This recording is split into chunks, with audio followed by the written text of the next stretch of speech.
I know we all want this COVID thing to end, and it will. The restrictions in place now won't last forever.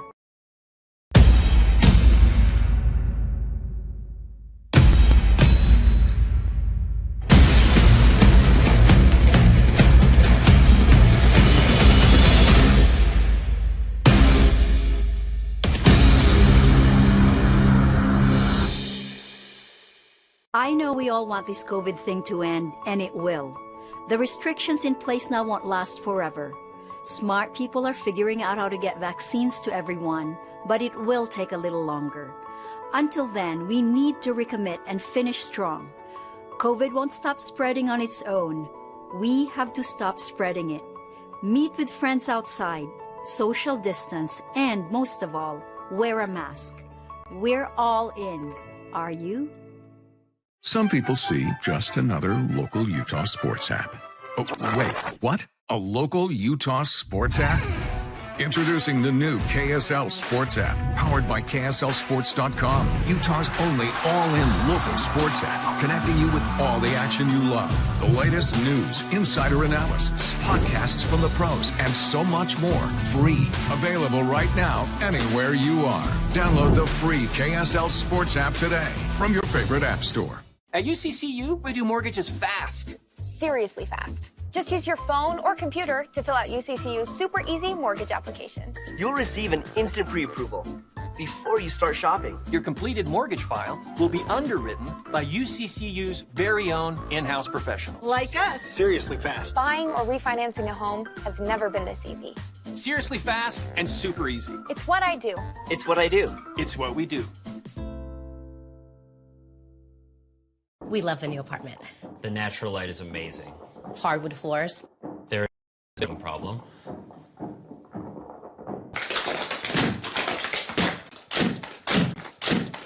At least Geico makes it easy to bundle our renters and car insurance. Yeah, helping us save even more.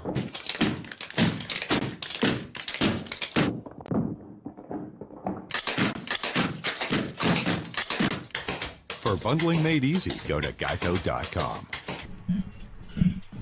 Good afternoon and welcome to Wolverine softball field on the campus of Utah Valley University, as the Utah Valley Wolverines are at home this afternoon for the Seattle U Redhawks here in a key contest for both these teams. These teams picked both to finish towards the top of the WAC, and right now an early conference series for both these teams. I'm Ryan Pickens, joined by Josh Kalunke. Josh, you called both games yesterday. Give us a couple of keys for each team. Well, the biggest keys today are going to be, again, what happened yesterday, pitching. And the pitching for both teams was outstanding yesterday. The first game, Seattle broke through in the first inning and just really kind of sailed from there. But Utah Valley had a big inning as well in the second game, and that's what led both teams to victory. The first pitch from Devin Kretz is swung on and fouled away as Olivia Vigiano stands in the box for the Redhawks. Seattle U coming in 16-16, 3-2 overall. Olivia Vigiano leads it off, followed by Allie Choate, and then Madison Cathcart coming up 1-2-3. Bailey Thompson, the catcher, hitting fourth. Carly Nance, the DP, hits fifth. Stephanie Merwin, the second baseman, hits in the sixth spot as Kretz comes home. That pitch missing for a ball, evens the count up 1-1. Mackenzie Matacoro, the left fielder, hits seventh. Lily Garcia, the shortstop, hitting eighth. And then Allison Matriotti, the third baseman, bats ninth. As that one's grounded to second, Hardy with it throws to first in time, and there's one away here in the top of the first. Well, Ryan, and that's a big key for the Wolverines right there, is keeping Vigiano off the bases. As the leadoff hitter, she's very fast. She plays center field. She really moves extremely well. Stole a base yesterday, had several hits, and just really gave the Wolverines fits. So good sign here early as she's put away here to start the game. Ready to go. The first pitch for Choate is popped up down the right field line. It's going to get out of play before Jade Miller can run it down. It's a long strike, and it's 0-1 here on Allie Choate. Well, Choate and Vigiano that I spoke of earlier, both of them had 3 hits in that first ball game yesterday. They really, really played well, and so they are a key to this offense. Seattle U winning that first game 7-1, 7 runs on 12 hits on the afternoon, 6 of those 12 hits in the first 2 hitters of the order. Yeah, absolutely, and that's just a huge key for the Wolverines. The 1-2 pitch as Right there, Choate kind of checks her swing but makes contact and sends it foul. We call that an excuse me swing. Excuse me, pardon me. I'll just foul that off quickly. So quickly ahead here is Kretz. She did a great job of staying ahead of hitters yesterday in the 5-3 victory in the second game for the Wolverines. She got the win in that game. The first base umpire, not something you see too much. The first base umpire checking the softball, and apparently there was something they didn't like, so they threw it out of play. The 0-2 pitch to Choate, just going to miss. It looks like maybe off the plate for a ball, and it's 1 ball and 2 strikes here on Allie Choate. And we've talked about this in the last 2 ball games and usually every telecast from here, and that is it's very hard for us to see the pitches as she fouls off another one, spoiling a good pitch by Kretz. But it's hard for us to see in and out and things because we're clear over here just above the Seattle dugout on the third base side. A lot of the pitches look like they catch the corner from here, but everything does, yeah. But not necessarily the home plate umpire. He sees it different, and right there sees a 1-2 pitch come in for ball 2, and the count evens up here on Allie Choate. When we're over here, we try to watch the position of the catcher when they receive the ball, but these catchers do such a nice job of framing pitches, they fool us. The 2-2 pitch, that one just missing low, and the count runs full, 3 balls and 2 strikes here. Kretz threw, I want to say, in the second game yesterday. Yes, it was the second game. She got the win in that game, and she did an outstanding job. As that one's rolled foul. Kretz going 7 innings, allowing 9 hits, 4 runs, all earned, 2 walks, and 6 strikeouts to pick up win number 9. She did a great job when she had runners on base early in that game. Seattle U put a couple of people in scoring position, a couple of ladies in scoring position with less than 2 outs, and she was able to really get things together and make plays. That one's popped up on the infield. Sienna Sandoval runs in to make the catch, and there's 2 gone here in the first inning. And she had some good help from her infield as well as her outfield in that game, and so Wolverine's just looking really to buckle down and get this deciding game because this is a huge, huge game for them, very pivotal for this season. The Wolverines coming in 3-5 in conference play. Currently only 2 games back. First place Grand Canyon at 5-3. As the pitch comes in to Cathcart, and it's a called strike, and it's 0-1. But the thing is, Josh, when you look at these standings, technically Utah Valley sitting in last place in the WAC right here. So a big one right here. Seattle U about a half game back Grand Canyon as the 0-1 pitch misses for a ball. Evens the count up at 1-1. And that makes this game even more pivotal because a win here vaults them up in the standings. There's a line drive, base hit into right field, and so Cathcart will reach, and we have our first base runner of the afternoon. And now it will bring up catcher Bailey Thompson. Well, Bailey Thompson, another player. I mean, this Seattle U team is loaded with talent. She does a great job behind the plate, swings the bat extremely well. So another player that you want to keep off the bases, but keep her from hitting with runners in scoring position. So good to keep Cathcart, yes, at first base here in this situation. But with 2 outs, an extra base hit could score her from first. Thompson stands in, the 6'1 senior from Tucson, Arizona, takes the first pitch outside for ball 1. 1 ball and no strikes the count here on Bailey Thompson. They play a little bit of softball in Tucson from what I hear. Or a lot. They have a few national championships down there. Head coach exactly. Mike Candrea. He's had some success. They do all right, yeah. It's fouled away. It evens the count up at 1-1. Right here, the whole Pac-12 really, West Coast softball. Yeah, West Coast softball. I mean, Seattle U went to the tournament 2 years ago and won a game, to the NCAA tournament and won a game. And so this is just, the WAC is excellent softball out here. As Thompson there makes good contact, but sends it foul. We'll do it again. 1 ball and 2 strikes the count on the cleanup hitter, Bailey Thompson, here for Seattle U. I'm a West Coast bias guy, though. So I'm going to go ahead and express my West Coast bias. Ready to go right here. 1 ball and 2 strikes the count. Right here, the pitch on its way home. Thompson swings and lifts this one well to left center field. Carr going back. She'll run out of room. It's a 2-run home run, and the Red Hawks are on the board here in the top of the first. Well, that was she got that ball out of here, and with the wind blowing towards in and towards left, I didn't really think that maybe she got enough of it, but she got just enough to get it out of here, and well struck. And Wolverines down 2-0 quickly. That's Thompson's 7th home run of the year. Believe that leads Seattle U. And the kind of the troubling part there, Josh, with that home run is 2 outs in the inning. That kind of drives you nuts as a pitching coach. Right, and it's driven the Wolverines nuts all weekend, to be honest. The 2-out hits are really what has been the catalyst for Seattle U. So many 2-out hits yesterday, and obviously starting right out with 2-out hits here. And what do they say, Ryan? 2-out hits get you where? They get you to heaven. Carly Nance takes ball 1 low, and it's 1 ball and no strikes. I haven't heard that one before. They do. That's a new heaven. one. 2-out hits, and that's just an outstanding swing put on that ball there by Thompson, who's an outstanding player.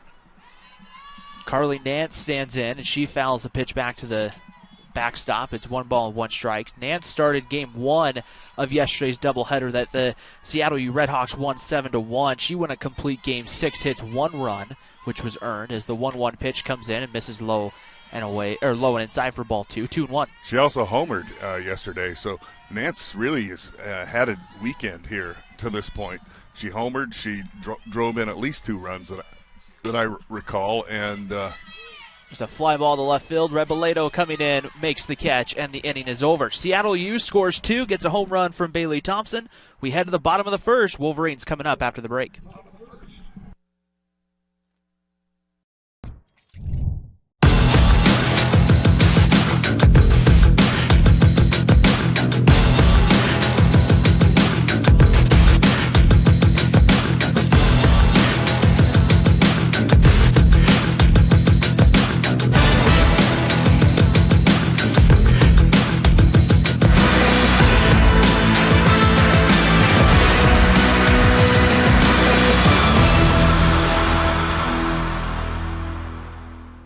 At UCCU, we do mortgages fast. Seriously fast. Just use your phone or computer to fill out UCCU's super easy mortgage application. You'll receive an instant pre-approval before you start shopping. Your completed mortgage file will be underwritten by UCCU's very own in-house professionals. Like us. Seriously fast. Buying or refinancing a home has never been this easy.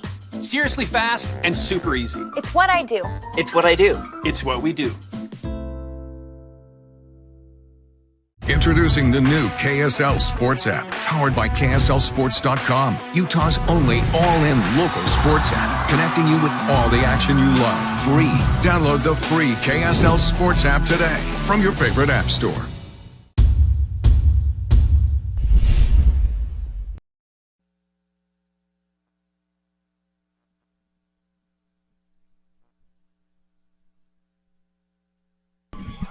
Bottom of the first inning here in Orem. The first time up this afternoon for Utah Valley. Jade Miller, the right fielder, leads off, followed by Lena Rebeledo, the left fielder. Sienna Sandoval, the third baseman, hits third. Ryan Milikin, the designated player, hits cleanup. Beja Query, the catcher, hitting fifth. Kyla Hardy, the second baseman, will hit sixth. Madison Carr, seventh in center field. Peyton Prigge at first base hits eighth. And then Emery Nielsen, the shortstop, rounds out the order and bats ninth. Well, Stephanie Madrigal for Seattle U inside the circle today. She came in relief in the second game yesterday, and she was lights out. And the first pitch missing to Jade Miller for ball 1. 1 ball and no strikes to count. Madrigal went an inning and 2/3, 1 hit, 1 strikeout. Yeah, she was lights out. She really shut down the Wolverines, but it was too late as the Wolverines had put a 5 spot on the board. It's strike one. Good violent swing there from Jade Miller. I like the way she swings the bat. Miller standing in on the year, hitting .260 for the Wolverines. Ready to go right here. There's kind of a little check swing right back to the pitcher. The throw to first, and Madrigal throws out Jade Miller at first base. Just kind of one of those check swings that you were talking about in the first. Just makes contact and has to make the best of it. And she did, and she really got down the line quickly. Stephanie Madrigal made an outstanding play, bounced out of the circle, made the play, and made a good, strong throw to first base. If she's even off the target just a little bit, that might be a single for Jade Miller. Lena Robeledo stands in and takes the first pitch. Ball 1, 1 ball and no strikes. You have to let that Robeledo off your tongue. Even though it's Robeledo, it has to Robeledo off your tongue.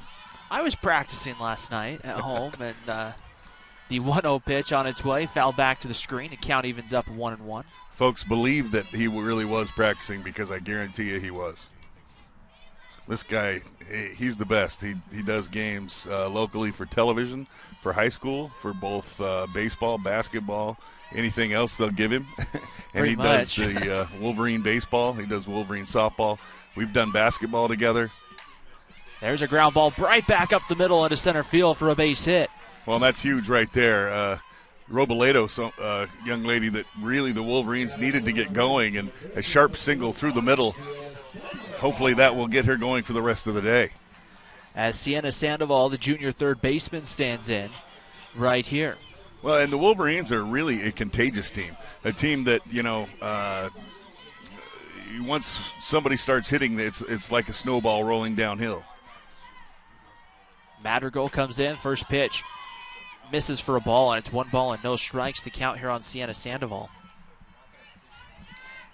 And that's one thing you kind of talk about that in basketball a little bit, how shooting can be contagious if you're shooting well. And hitting kind of works the same way, especially once you get in a rhythm. Yeah, once you get in a rhythm and each teammate starts seeing the other teammate having some successes, what it does is it creates confidence inside that dugout. And the next person up doesn't want to be the one to get that out because they've really seen everyone else do it, and they have as much confidence as anyone now. And it's really fun to watch when teams get rolling like that. The 1-1 pitch misses, it looks like, off the plate for a ball, and it's 2-1 here on Sienna Sandoval. Sandoval 1 for 3 in Game 2 yesterday to go along with an 0 for 2 performance in Game 1. Well, and Sandoval has excellent power. She's got 5 home runs on the year, so right here, a great count. She's ahead in the count. Sandoval pops that one up down the line, but it's going to go foul into the Utah Valley bullpen, evens the count up at 2-2. This is a Utah Valley team that may not hit for the best average you might see, but they have some pop. In their starting lineup, 5, 5, 5, 4, 3, and 4 with home runs. Absolutely. And Jade Miller at the top of the lineup has a lot of pop. She just hasn't been able to hit a home run yet at this point this year. Merwin goes to Garcia to get the out there, the lead runner at second, but reaching will be Sandoval. And with 2 gone, it brings up the designated player, Ryan Millikin. Well, Lily Garcia, an excellent decision there not to try to throw to first base. Those double play balls, unless it's hit very sharply in softball, it's very difficult to turn to. And so that ball was a little bit of a slow roller. So she made sure she got the 1 out and didn't throw it away. As the first pitch to Milikin misses outside for a ball, and that's the dangers that you get when you get the shortstop who, or the second baseman that rushes the throw. They want to gun it over there, yeah. They airmail it, and sometimes you give the runner an extra base and kind of take out the double play or the out you just made. Well, and what you're trying to do there in that situation is exactly what Garcia did, and that is keep that runner out of scoring position, especially when you have your cleanup hitter, Ryan Millikin, one of the best hitters in the WAC, coming to the plate. Hitting .387 on the year, 5 home runs, 20 runs knocked home, and there's a ground ball to second. It's going to be misplayed by the shortstop on the flip there from Merwin to Garcia, similar to the batter before, and I think it just came out of Garcia's glove. It did, and in her defense, she did have the runner bearing down on her. Sienna Sandoval did a very nice job of coming in hard and hot. Came in sliding, and just maybe a little bit high. She probably took her eyes off it and looked at that runner, and when you do that, boom, it comes out of your glove. We saw that happen yesterday on a similar play, but at first base, and you do see that happen. Sometimes you take a look at that runner that's bearing down on you, and you really don't watch it into the glove. So with 2 gone, the inning extended for the Wolverines, and catcher Beja Query will come to the plate. First pitch on its way, fastball stays high for ball 1, 1 ball and no strikes. Well, so far the first break of the ball game goes for the Wolverines here. See if Query is able to do something with that and help the Wolverines with it looks like maybe there's going to be a pinch runner here. Looks to be the case. I just don't. Number 15,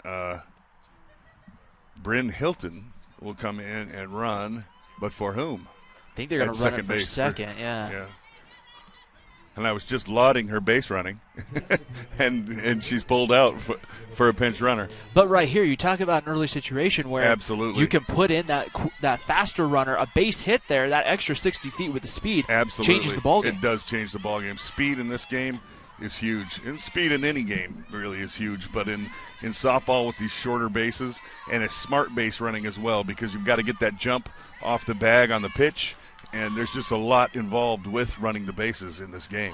You have a different leadoff rule than you do in baseball as the 1-1 pitch settles in for a called strike and it's 1-2, where the runner has to be confined more to the bag than they can't get that 3 or 4 step lead. And you see almost the sprinter's start that runners get on the bag. They start with 1 foot behind it. So it's just a different style of base running, but still very similar in many, many ways.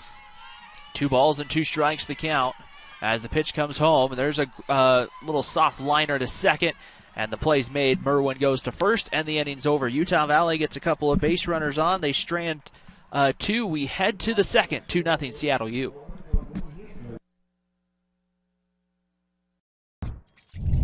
Right next to UVU, Wolverine Crossing is a premier award-winning student property in Orem. With nearly $5 million in renovations, Wolverine Crossing has the look and feel of luxury living, including contemporary upgrades and top-tier amenities. Wolverine Crossing supports a strong academic environment, whether you're on campus or online, and the resident assistant program is nationally recognized.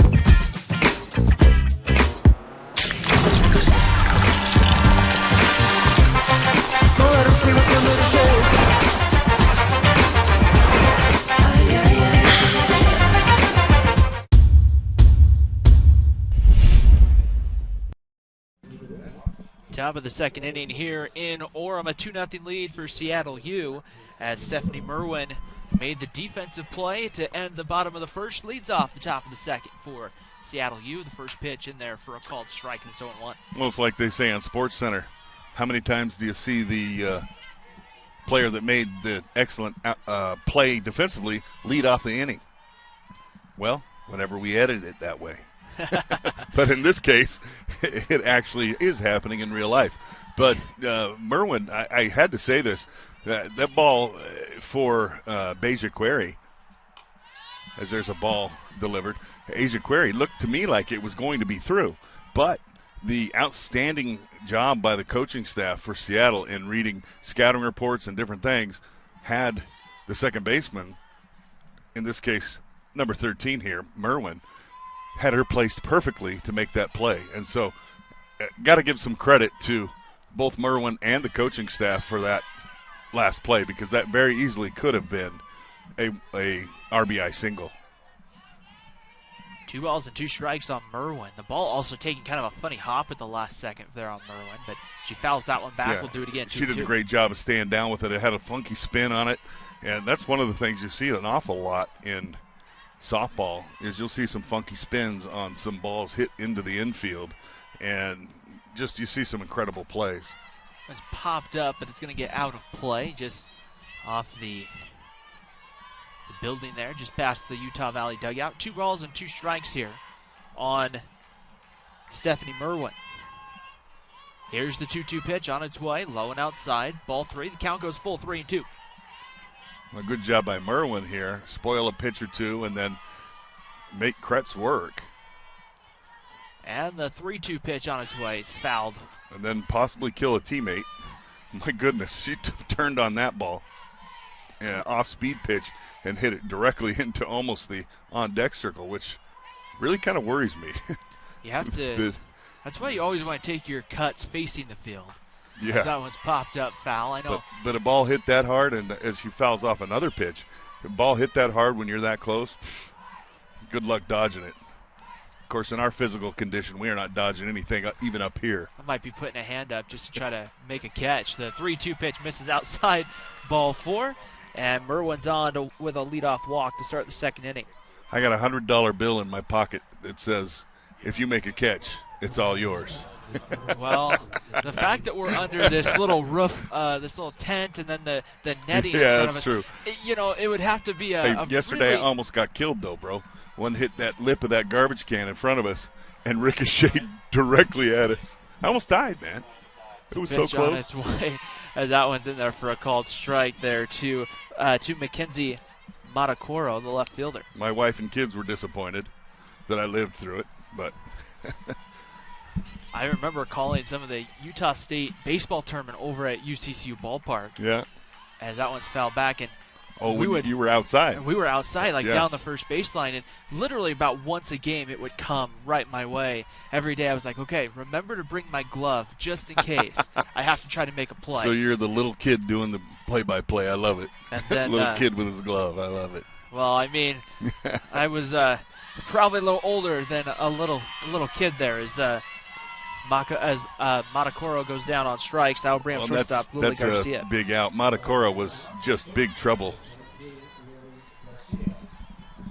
So right here, as Garcia, the shortstop, will stand. Matakoro was big trouble yesterday, and there was definitely a generous call, I think, by the umpire behind the plate. Matakoro stands 5'2", and that thing looked like it was a strike if you're 5'9". But at 5'2", maybe not. But Utah Valley will take it. Nice play there by Sandoval to Hardy, and Hardy with a quick turn, but just couldn't get Garcia at first for the second out of the inning. Well, that was a great turn at second base by Hardy.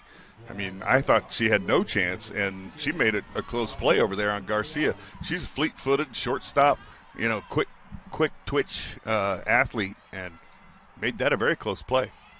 Allison Matriotti stands in from the left side, the third baseman for Seattle U.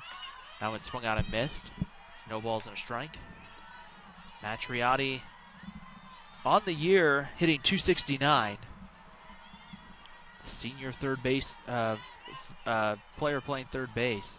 As the pitch comes in, that's going to be lifted to right field, coming in, but right there to make the plays, Jade Miller, and the inning is over. We go to the bottom of the second inning. Seattle U leading Utah Valley 2-0 here on the WAC Digital Network.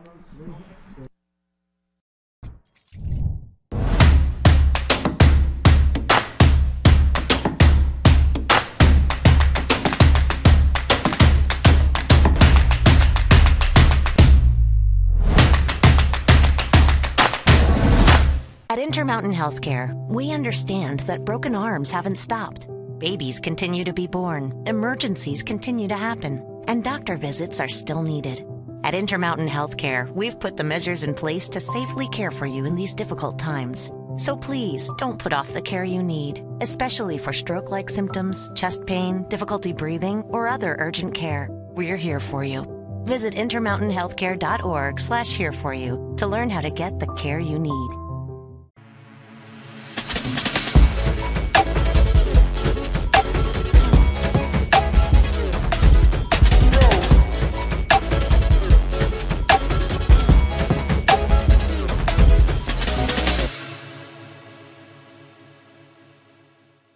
The latest from KSL 5 News, including breaking news as it happens, and all your favorite KSL shows, ready to watch anytime.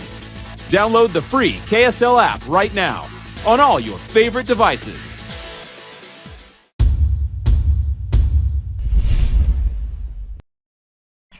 Bottom of the second inning here at UVU as we get ready here. Kyla Hardy will stand in the box. As you welcome everybody back here on what is probably a perfect day to be outside for baseball or softball. And today we're over here at the Wolverine softball field. 2-0 lead for Seattle U as Kyla Hardy stands in. It'll be Hardy, Carr, and Prigge coming up for Utah Valley. This is an important part of the lineup here for the Wolverines. As that one's rolled right back to Madrigal, who will throw out Hardy at first, and one pitch, there's one out here in the second. Nice job by Madrigal fielding her position. Pretty well hit there by Hardy. Just great job of reacting in the circle there, making the play, and making a solid throw. Center fielder Madison Carr stands in from the left side. Madrigal in the circle, ready to come home, and the pitch on its way. That one's in there for a called strike, and it's 0-1. Madrigal, in the circle, a 6-foot sophomore from San Jose, California, Oak Grove High School, stands in right here, and that one's in there and misses for a ball. The count moves to 1 ball and 1 strike right here. Well, very important for the bottom of the lineup for both of these teams. May make the difference in this game. The 1-1 pitch. There's a base hit to center field. That's going to fall. And a nice job right there on cue from Josh Kalunke with the base hit from Madison Carr. Well, Josh knows a little bit about these games. I tried to sell it, folks. It just didn't work. But you usually see when the bottom of the lineup performs for a team, and they perform well, then it's offensively, then you do see, I think your chances of victory drastically improve. Because the bottom of the lineup doesn't mean that you're not as good a player or anything else. What it means is you're down there for a reason, and you're down there to get on base so that those other players in the top of the lineup can drive you in. Peyton Prigge, the first baseman, stands in, and she tries to hold up, but it's a called strike, and it's 0-1 on Prigge. An 8th-place hitter for Utah Valley. Hitting 175 on the year. 4 home runs, though. She has 10 hits and 4 are home runs, so she's got some pop. The 0-1 pitch misses for a ball. Count evens up at 1-1. In fact, she has 10 hits, 4 are home runs, a triple, and 2 doubles. So a lot of extra base hits here as that one's lifted foul back over towards Clyde Field here, the home of Utah Valley soccer. Sits just beyond the Utah Valley dugout. So you really can see why Prigge is in the lineup. She is absolutely kind of one of these young players that really just needs some more ABs to get acclimated to this level of pitching, because boy, oh boy, does she have power. The pitch missing there evens the count up at 2 balls and 2 strikes. We mentioned Clyde Field, Utah Valley women's soccer home later on this evening, I should say, a 6 p.m. Mountain Time kickoff, I guess, is what they would call it in soccer still, against Dixie State, the Old Hammer rivalry. Those two teams playing a few weeks ago, and Utah Valley winning a 3-2 thriller down in St. George. Did you say it was the MC Hammer rivalry? The Old Hammer rivalry. Oh, man, I was coming for sure if it was the MC Hammer one. Got my parachute pants. Utah Ready to go. Valley and Seattle U and women's soccer competing for the top spot in the conference as that one's fouled back, and the count remains full, 3 balls and 2 strikes as all the fall sports wrapping up. At the same time, the spring sports start to wrap up. It's been insane for your office. There will be a lot of conference championships decided here in the next few weeks. Yeah. As that pitch outside, they're going to ring up Prigge on strike 3, and getting into second is Madison Carr on the stolen base. Well, it looked right there like Garcia almost did not know how many outs there were. She did not even try to make a tag, and maybe the fact that the umpire had rung up Prigge as a strike 3, should have been a strike him out, throw him out, I believe. And Thompson may have had to delay the throw just enough. But I think she also receded a little bit in front of the bag. So great job stealing the base there by. That is Carr's. Madison Carr. I mean, Madison's got great speed. She's a center fielder. She does a great job. Her 5th stolen base of the year. Well, she's 5 for 6 now on the year. As that one's in there to Nilsson. They'll appeal the third. The third base umpire says that the batter did attempt there. The count moves to 1-1 here on Emery Nilsson.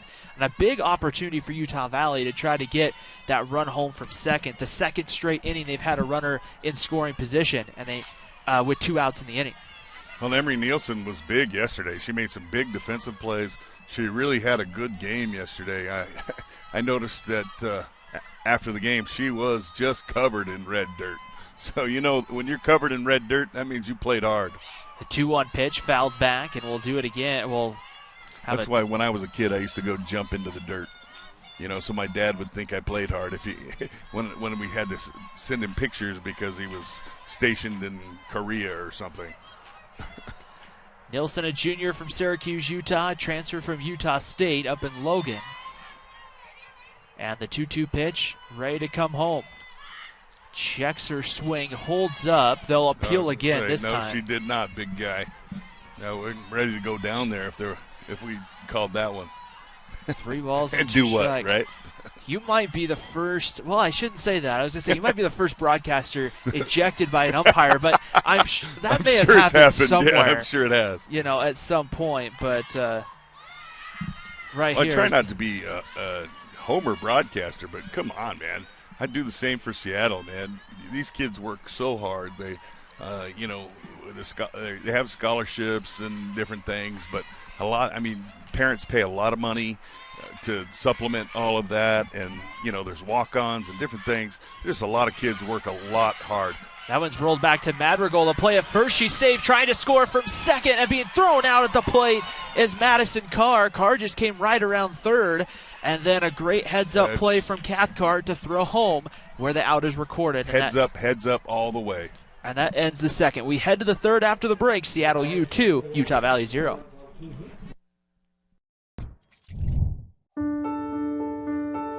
We can stand together by standing far apart. Stay 6 feet apart from other people.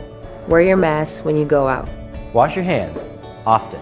If you feel sick, stay home. Be respectful of others. The choices you make are critical. By protecting yourself, it helps protect all of us. Your actions can save lives. What we do now will shape our future. Stay safe. Join the Wolverine Club, a simple message with a major impact. Finds the back of the net for the Wolverines! Support student athletes like former Utah Valley University women's soccer star, graduate, and Rhodes Scholar finalist Hannah Bruce. Not only is Hannah the first UVU student athlete to be a Rhodes Scholar finalist, she is currently studying to earn a master's degree in neuroscience at the renowned University of Oxford in England. Support the next Wolverine Rhodes Scholar finalist by joining the Wolverine Club today.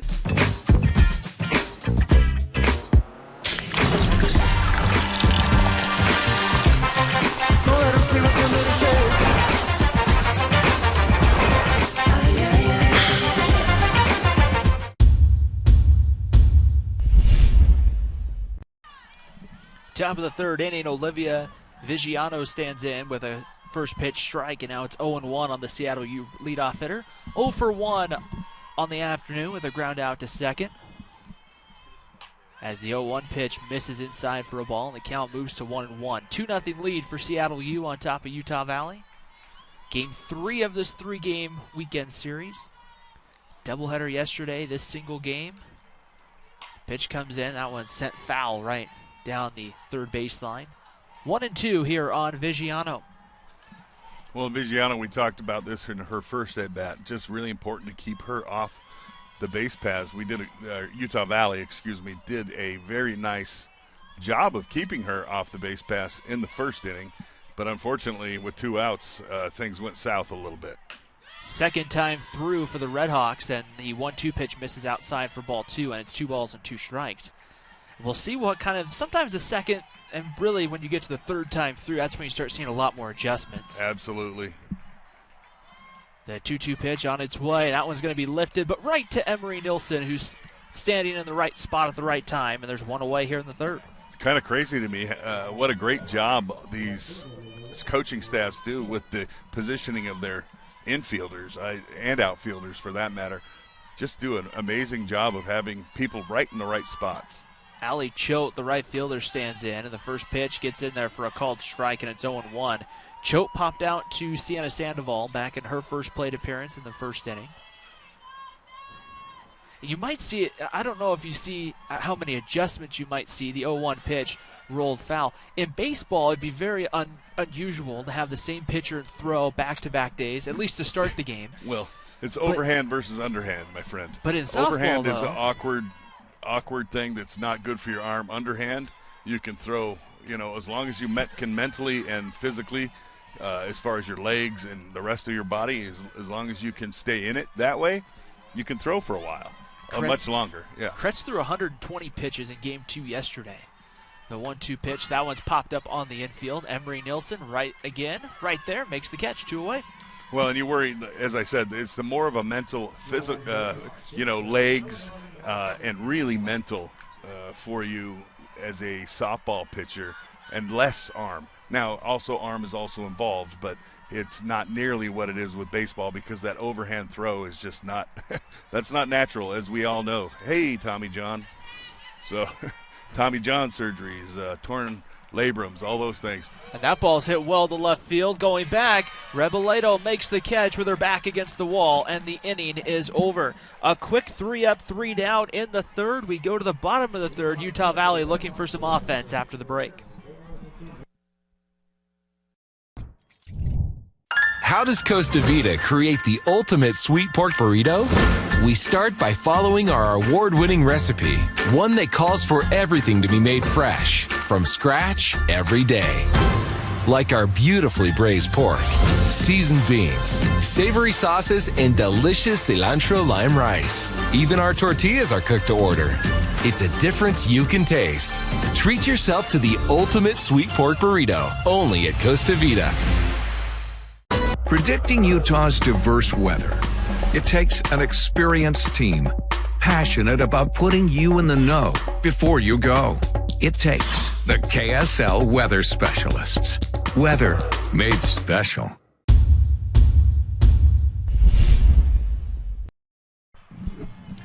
Bottom of the third inning here at Wolverine softball field. 2-0 lead for Seattle U. On top of Utah Valley here on the WAC Digital Network, GoUVU.com. As we settle in here to get into the middle innings, Ryan Pickens alongside Josh Kalunke in the top of the lineup for the Wolverines coming up. And this is where you'd like to see some production from Miller, Robledo, and then Sandoval. Yeah, absolutely.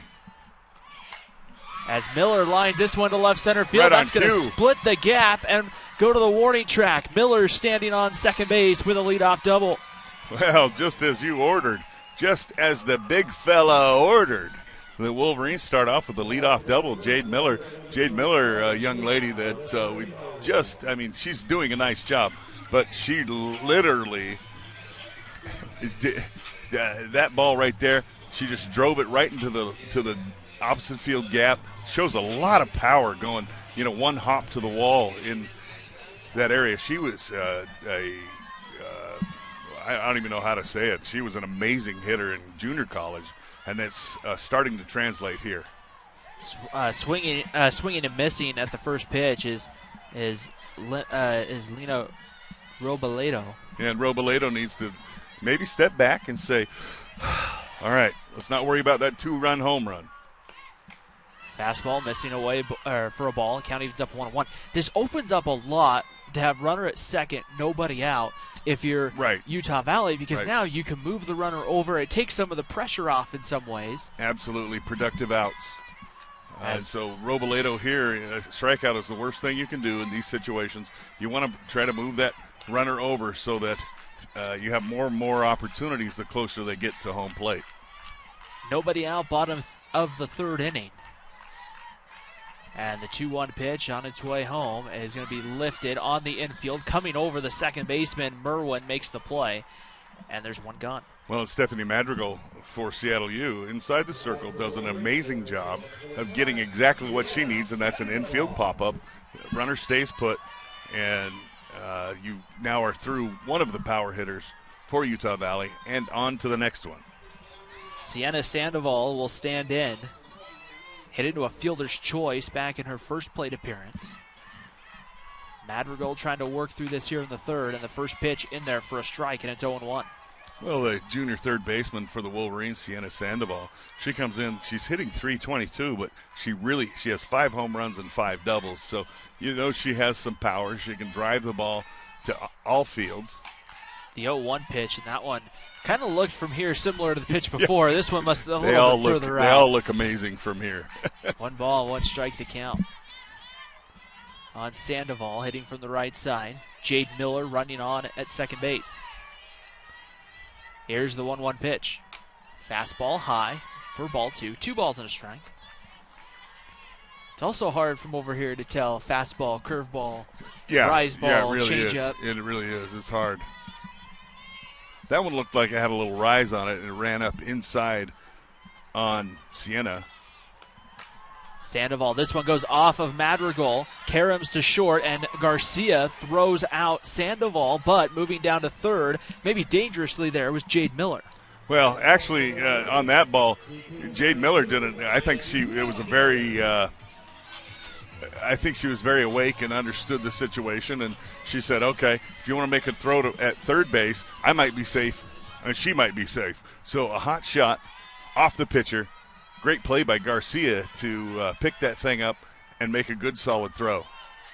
Ryan Milikin now at the plate with 2 outs and a runner at third base. Takes the first pitch, called strike. Well, and Milikin here, a big situation. Drove in a couple of runs yesterday, drove in 2.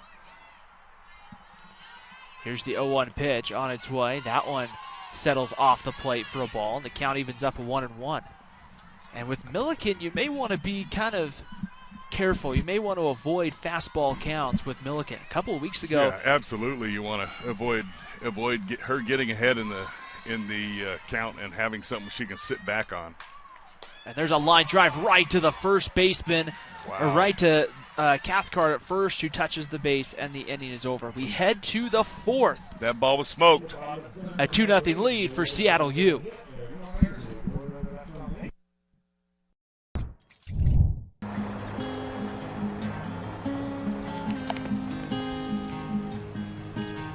I love this view.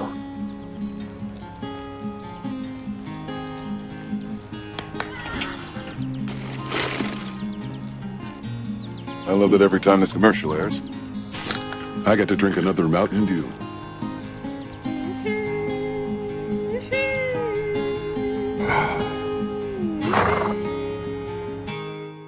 UCCU is both a credit union and a full-service mortgage company. Which means that UCCU always provides the lowest rates and lower insurance premiums than other lenders. When your mortgage rate and insurance premium are lower, your monthly payment is also lower. It's just science. That's more money you can put into your home. Or back into your pocket. So if you're thinking about buying or refinancing a home, talk to us. The credit union that's been putting people over profits for over 60 years. It's what I do. It's what I do. It's what we do.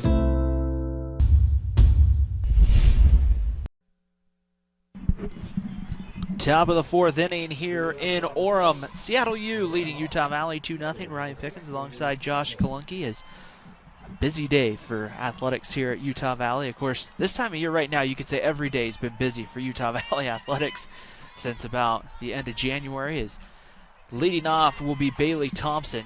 A home run for Thompson in her first plate appearance back in the first. That gave us our 2-0 score.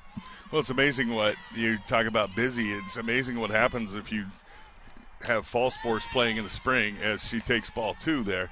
Fall sports playing in the spring, it just really taxes your offices as far as, our producer Ben over there just working, dusk to dawn, 5-6 days a week. Clint Berge and his staff in the SID office, of which I think you're at least an honorary member. I'm there. Like me. I'm an honorary member as well. Of which we are honorary members as ball 3. Oh, there's ball 4. 4 straight balls here. Utah Valley may look at getting someone up in the bullpen. No movement in that dugout, but you see that, and there's just so many people working so hard right now to make sure that these games go off, and it's really a testament to the administration, to the athletic administration, to all these kids involved. It's just, it has been an unprecedented thing, and it just shows you the resilience of people. A lot of sacrifices and a lot of time spent to make sure that we can have athletics here in the spring and even really into the winter with the winter sports starting as Nance stands in and takes the first pitch for ball 1. 1 ball and no strikes right here. Well, and then your training staff with all the testing, my goodness, the testing, it's so much work and just such a good job done by everyone. Nance grounds that one to second. It's bobbled by Hardy. The throw to first is going to go past Prigge. The runner will reach, and then going from second to third is going to be Sasaki, who came in to run for Bailey Thompson. So Seattle U with runners on the corners here with nobody out. Well, right there, Hardy, it was pretty hard hit. It kind of the grounder just kind of jumped up into her chest, And she did a nice job of recovering and trying to make that throw, but I think she may have rushed that a little bit to go to first base, and because she rushed it, she threw it in the dirt. And that's so close from second to first. It's a very difficult pick for that first baseman, and it results in a first and third situation with nobody out. The hitter will be Stephanie Merwin, playing second base today for Seattle U. Well, and this is a situation that Kretz was very successful in the win yesterday when the Wolverines were able to pull off a 5-3 victory. And so this right here is huge for the Wolverines. First pitch in there for a called strike, and it's 0-1 here on Stephanie Merwin. Just like Madrigal had in the bottom half of the third, the top of the fourth here. Huge strikeout situation. The runner breaks for home as Utah Valley chases the runner at third. Nance will move from first and second on some kind of similar kind of double steal. Well, in that look. situation, what you do is you show bunt. Because you're showing bunt, the second baseman has to cover second. You chase the runner at third back. The shortstop comes over to try to make that play, and second base is wide open, nobody covering.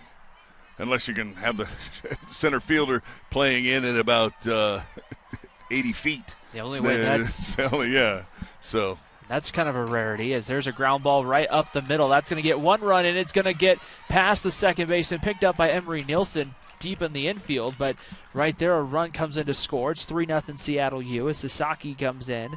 Nance advances to third. Well, and here we go again. First and third, nobody out. And that ball right there is what we call a seeing eye ground ball. It literally had eyes to the point where it didn't even leave the infield. But there was literally no play for any Wolverine had they been able to field that ball. Well, that is once it got past the pitcher. Once it gets past the pitcher, who Kretz did a nice job of trying to reach across her body and make a backhand play, but it got by her, and then it becomes a seeing eye ground ball that literally has eyes and finds the right spot. Mackenzie Matacoro stands in from the left side there. They're going to say, she thought it hit her, starts going first base, and the umpire says, no, that hit your bat, get back in the box. Off the knob. And went off the knob of her bat, and you clearly could a foul hear ball. We heard the sound. Yeah. Sound did not sound like somebody getting hit. I think they're trying to say it was off the handle from what I saw, but we're some people in the press box feel like it may have been off her elbow pad. Yes, it was, but she leaned in, and in college baseball you're out for that, but in softball apparently you're not.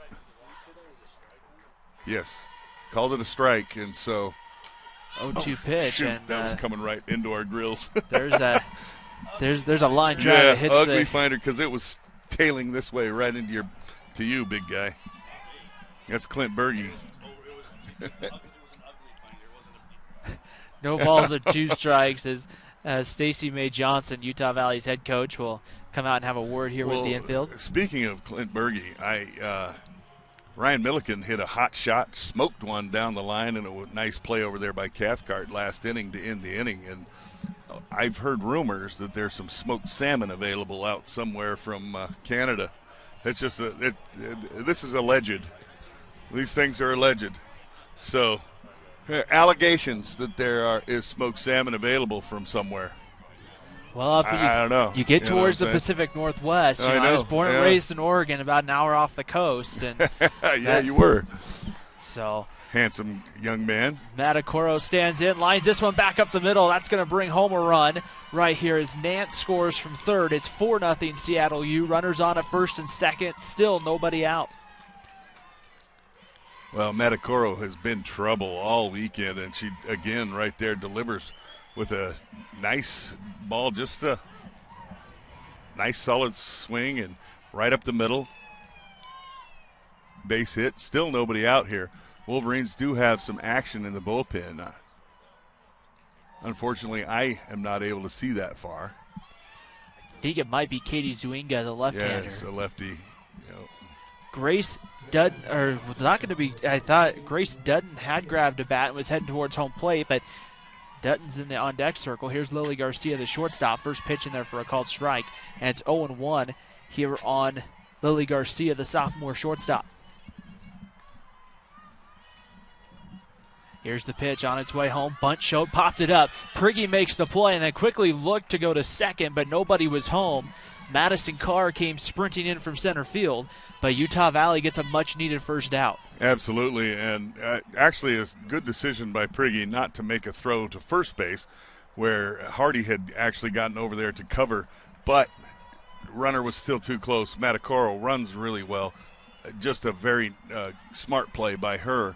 Nobody covering second because you had the wheel play on again, where both the both infielders are coming, both the corners are coming in, and then you have the shortstop going to third base, and so nobody covering first base or second baseman going to first base, so that leaves second base wide open. A pinch hitter, it will be Grace Dudden, she's their backup catcher, junior from Norco, California, takes the first pitch strike, and it's 0-1. I don't believe we've seen Dudden appear in this series yet. 4 runs on 4 hits for Seattle U. And that one's rolled foul down the first baseline. No balls and 2 strikes on Dudden. Well, again, strikeout situation would be great here. Anything that doesn't advance these runners past first and second, pop up in the infield, anything like that would be great. Here's the pitch on its way. The 0-2 missing low. Not a bad 0-2 pitch there, just out, just below the zone. Right, and a pitch that's hard to lay off of, to be quite honest, if you're a hitter. Down and in, it's a tough pitch to lay off. The 1-2 pitch is going to be fouled back. We'll do it again. 1 ball and 2 strikes, 1 gone, top of the 4th. And a great job there by Dedden to spoil a good pitch from Kretz. The 1-2 pitch on its way home. Now one off the plate. Count evens up. 2 balls and 2 strikes here. Top of the 4th inning.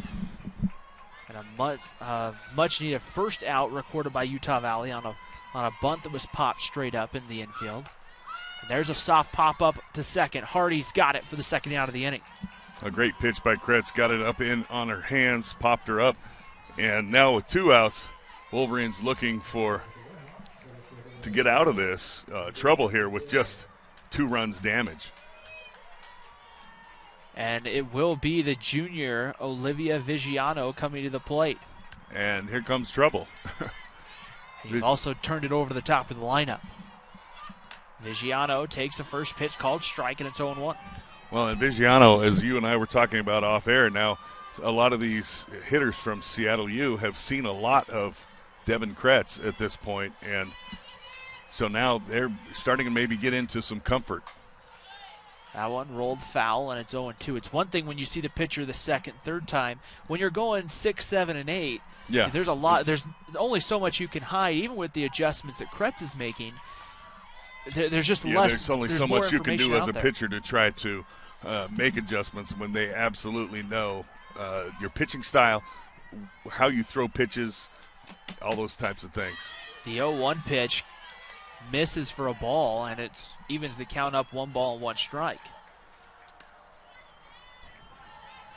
Redhawks wearing white tops and black pants. Utah Valley in all gray. The 1-1 pitch rolled foul, and we'll do it again. 1 ball and 2 strikes. The all gray kind of threw me at first. I'm used to baseball where gray's is the road team. Yeah, is the road team. So, well, nowadays it seems like you wear whatever the heck you want. You look at the NBA, it used to be, white and dark. White's always home. Dark is, now it's just, hey, we got cool unis. We're wearing them. Line drive to center field. Nice placement. Right at Madison Carr to make the play, and the inning is over. 2 runs scored by Seattle U. Utah Valley still looking for some offense. We'll see what happens after the break here on the WAC Digital Network. The breaking news, weather, and traffic you need to know before you go. Wake up to real stories from real people. The news specialists on KSL Today. Mornings made special.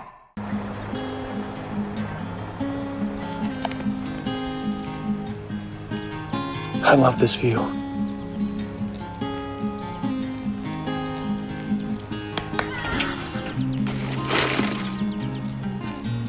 I love that every time this commercial airs, I get to drink another Mountain Dew.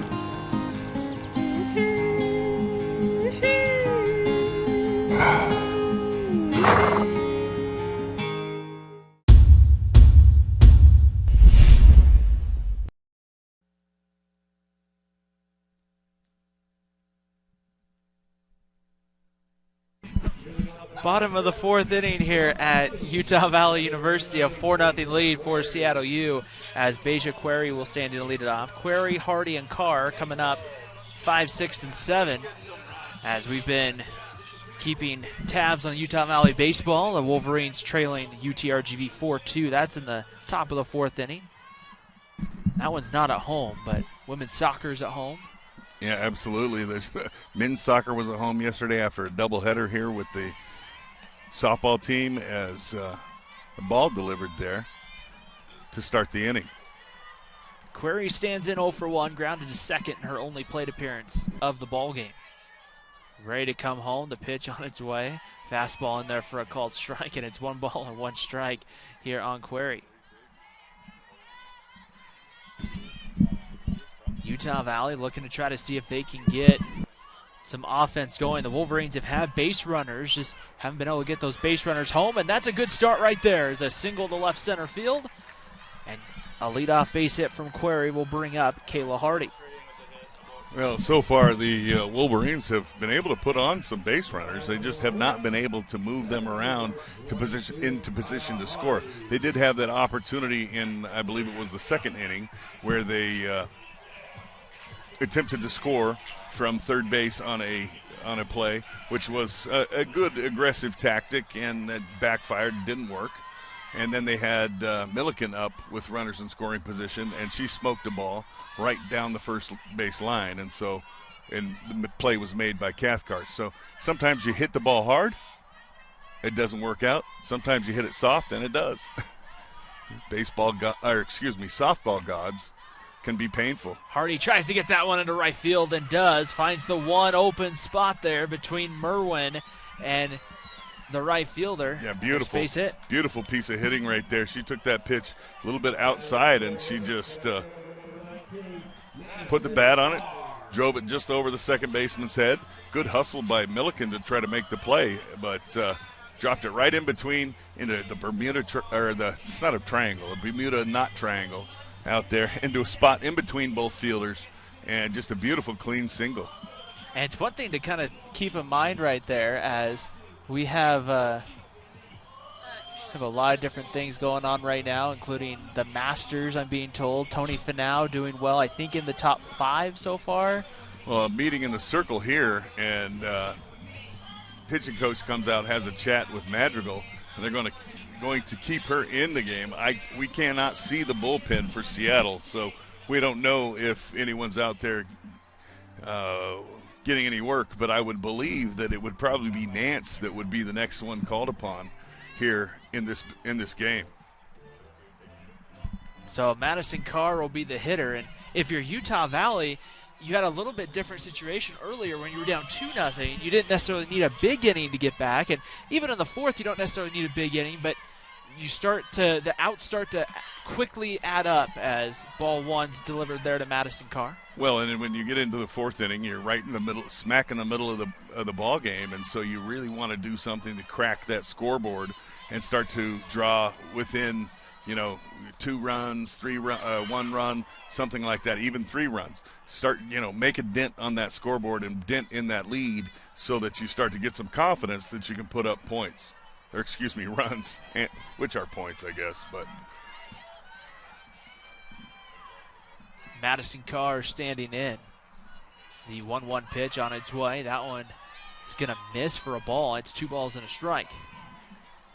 So hitters count here. We'll see if Coach Mae Johnson wants to continue to work with the bunt in this situation. Bunts can be difficult at times when advancing that runner from second to third, and she now takes ball 3. 3-1 the count here on Madison Carr. Base hit in Carr's first at bat back in the second inning. She was the runner that was thrown out at the plate trying to score. That ended up, I believe, ending that inning. Here's Carr there makes contact but fouls it away. The count runs full. 3-2 on Madison Carr.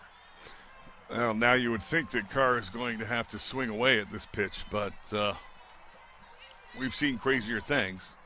Madrigal looking down, trying to see down into the bullpen. I don't see anybody throwing for Seattle U. Yeah, you can't really see, so at least I can't.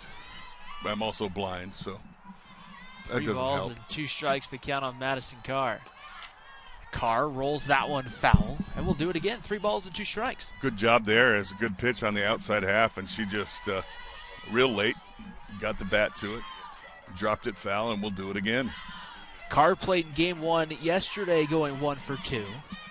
Came in game 2, I believe, later on as in center field. And there's a line drive in, and that's going to find center field. Coming around third, Query's going to be waved in. The throw is cut off, and Utah Valley's on the board here in the 4th. Excellent cutoff there by Cathcart. Cathcart, excuse me. Cathcart did a nice job of cutting that to prevent the Wolverine runners from moving up, and so great job there. 2 strike hitting, full count, spoiled a couple of pitches, did Carr, and then she went right up the middle, didn't try to do too much. She just put a nice smooth swing on it, drove it back where it was pitched, right through the middle.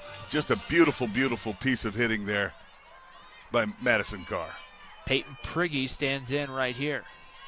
From the right side, the first pitch on its way. Prigge bunts up the first baseline, fielded, and she's thrown out at first as Cathcart got there, and Merwin covers the bag. But the advantage for Utah Valley is the first out of the innings recorded, but you move the runners to second and third. Right, and Utah Valley right there in that situation, you come up with a young lady who is, by every definition, a power hitter in Peyton Prigge, and she comes up and lays down a perfect sacrifice bunt, and that just shows you that these young ladies are very well schooled, and the fundamentals are not looked over by this program. First pitch missing for a ball, and it's 1 ball and no strikes, and that's kind of the team element to it of saying, right, hey, we're going to let 1 through 9. You all need to know how to bunt. And absolutely. Pitch on its way there, in there for a called strike, and it's 1 ball and 1 strike here on Emery Nielsen. For anybody who doesn't know, my son was a first-team All-American in baseball here at Utah Valley, monster numbers here, and he had 4 sac bunts his junior year. Unbelievable. Led the country in RBIs, one of the top hitters in the country, and 4 sac bunts. And he'll tell you, I can still bunt today. And that's a tough skill. It's easier said than done to go lay down really a bunt. is, yeah. As the 1-2 pitch missing for a ball, 2 balls and 2 strikes. It's not just making sure you keep all the fundamentals of how you hold the bat. It's where the pitch is and keeping the barrel above the ball so that you don't pop it into the air, and so many different things. Carr grounds this one to third. Up with it is Matriotti, who throws out the runner at first. The tough part there for Utah Valley is no runs come in to score. They leave the runners at second and third. Here's Jade Miller. Well, Nielsen, she did not hit that ball very hard, and Matriotti had to make a good, clean throw, and she did. Nielsen moves down the line very quickly, and so a solid play over there at third base from the Seattle U third baseman. Jade Miller 1 for 2. And that one there, they're going to say hitter, and going to first will be Jade Miller. So now the bases are full for Utah Valley. Well, and it brings up Lena Robledo, and she is exactly who you want up in this situation. Leads the team in RBIs, has a lot of power.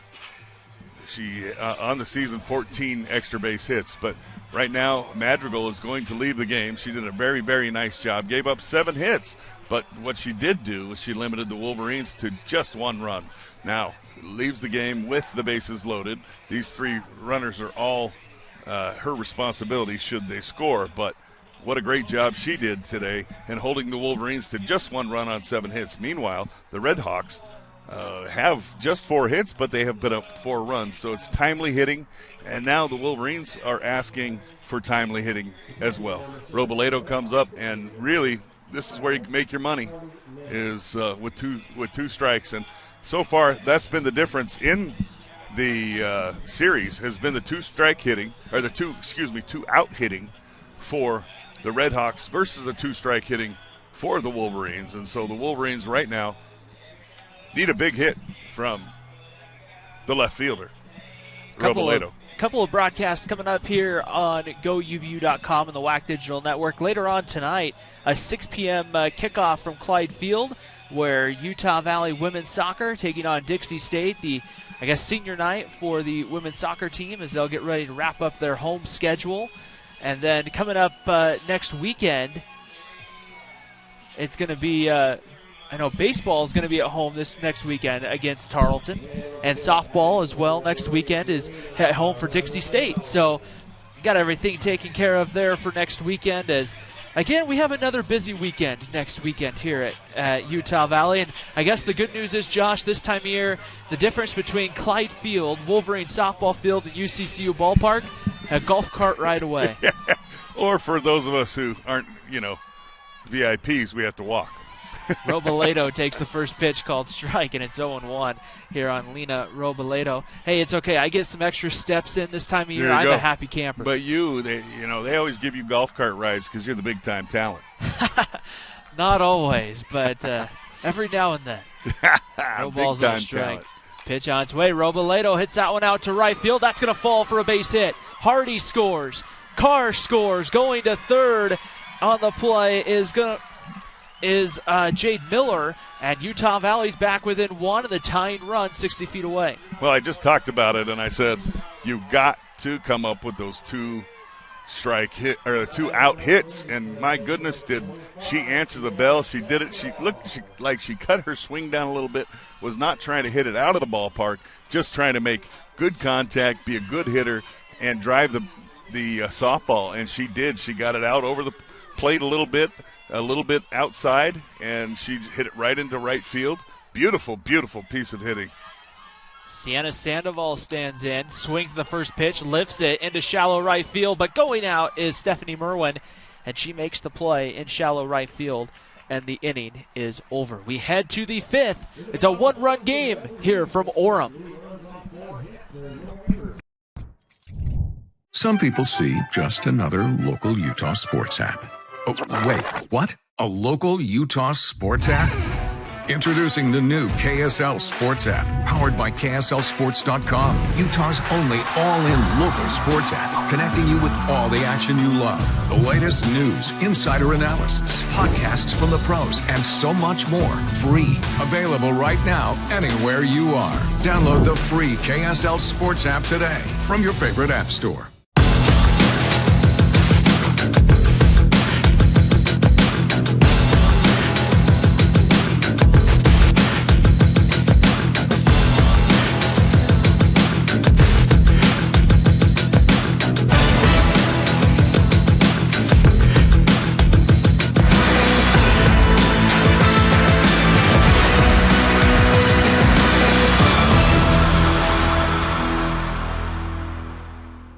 At UCCU, we do mortgages fast. Seriously fast. Just use your phone or computer to fill out UCCU's super easy mortgage application.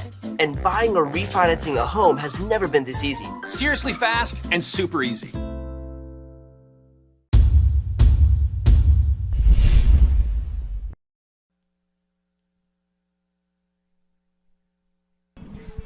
Top of the 5th inning here in Orem. Ryan Pickens alongside Josh Kalunke here at Wolverine softball field. A 4-3 lead here on the WAC Digital Network and GoUVU.com as Allie Choate will stand in to lead it off for Seattle U. Choate, Cathcart, and Thompson due up here in the 5th against Devin Kretz.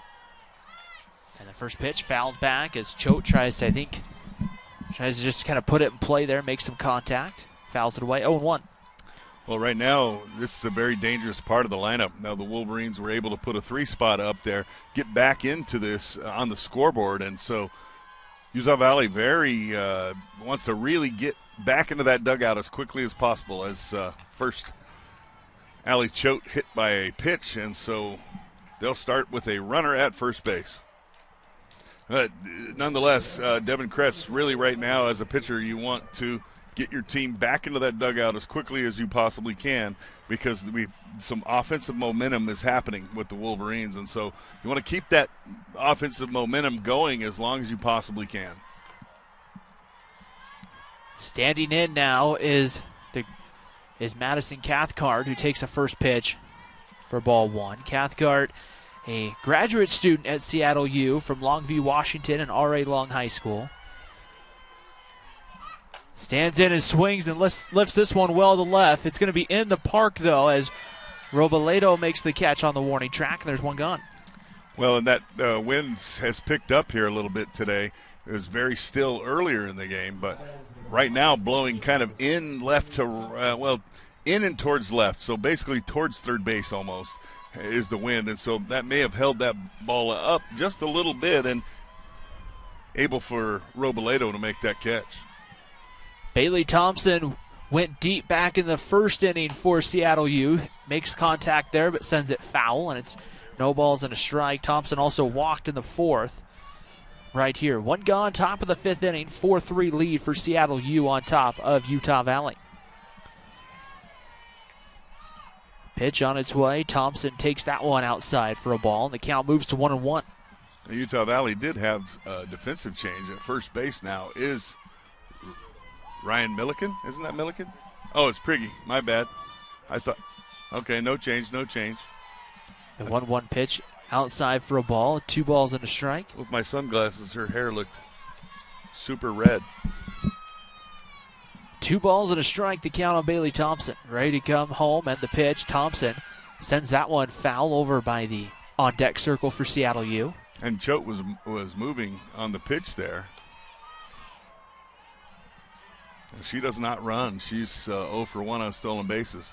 Thompson came into the ball game with an on-base percentage of up over 400, so you have to think potentially if they're going to hit and run, Thompson probably is one that might try to do that there. The 2-2 pitch outside ball 3. Puts the ball in play, and she does have 20 strikeouts on the year, but you see that she's a power hitter as well, so that's not a big number for a power hitter.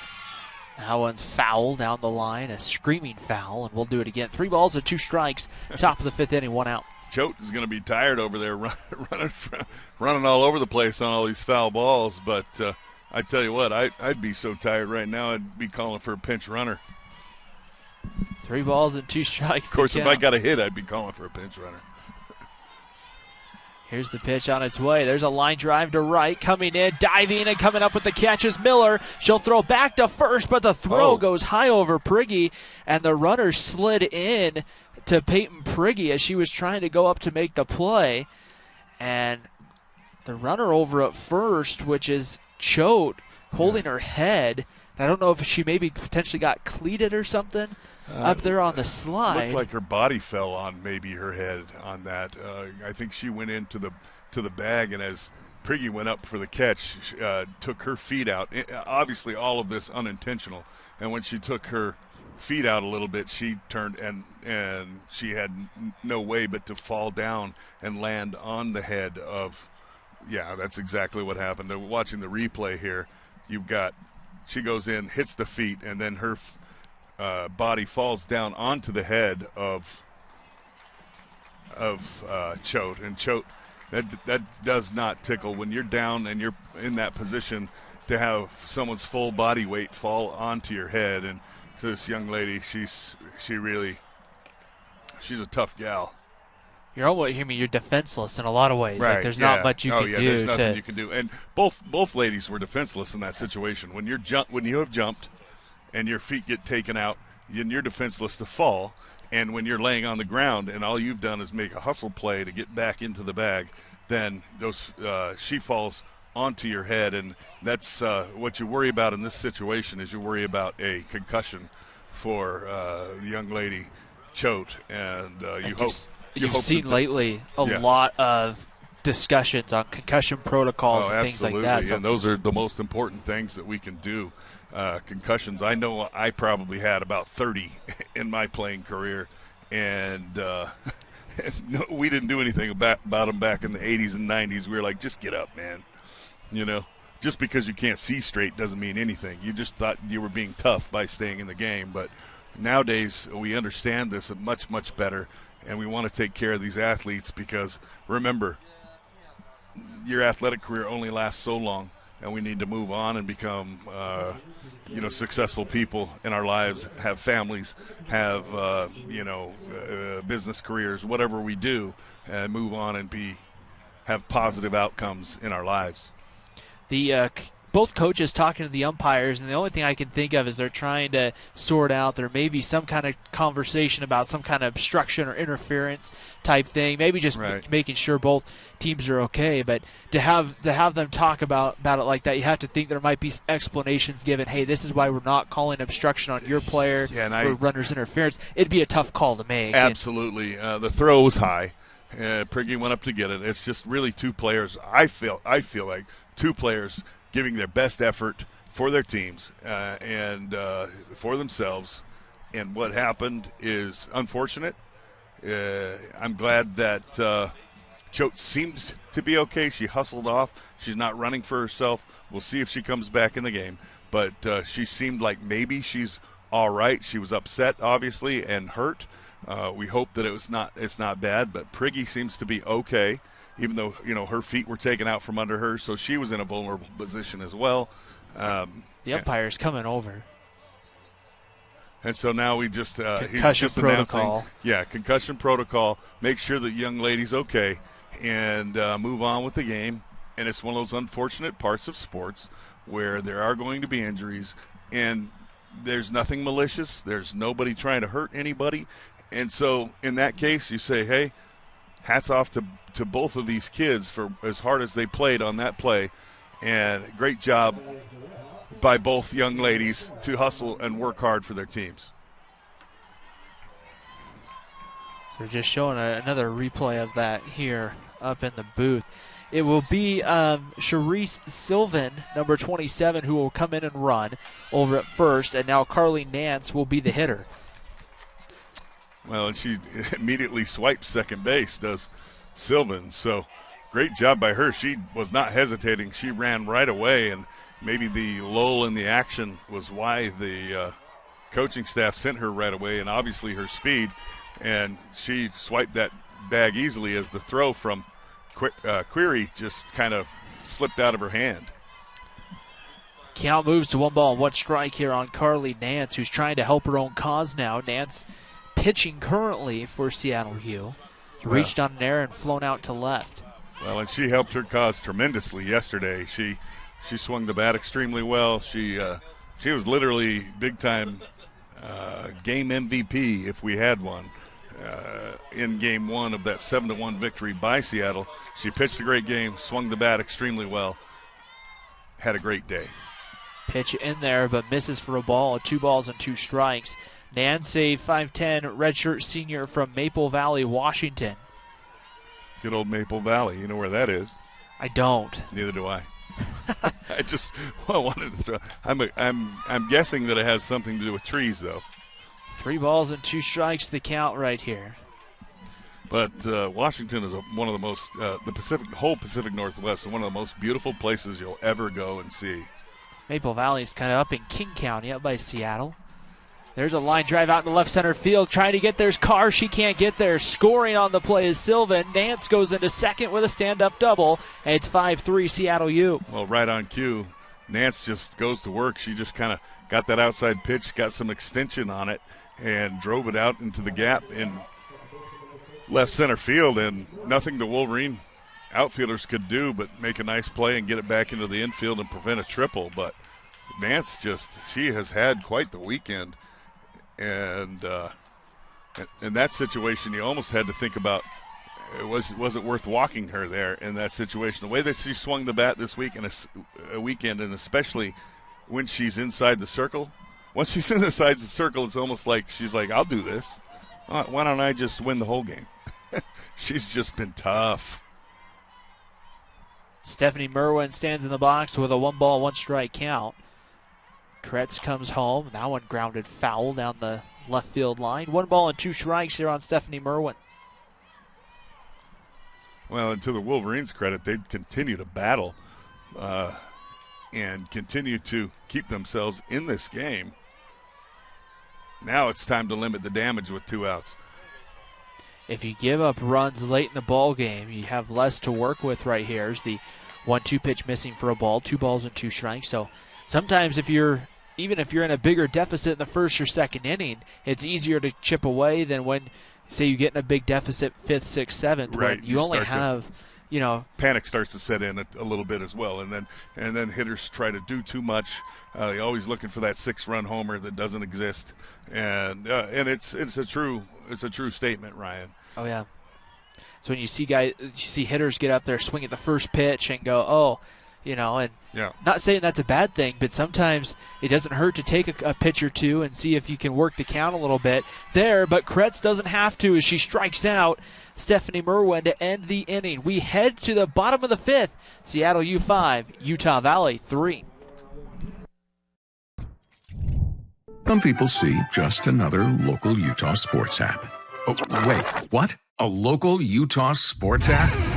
Introducing the new KSL Sports app, powered by KSLSports.com, Utah's only all-in local sports app, connecting you with all the action you love, the latest news, insider analysis, podcasts from the pros, and so much more. Free. Available right now, anywhere you are. Download the free KSL Sports app today from your favorite app store.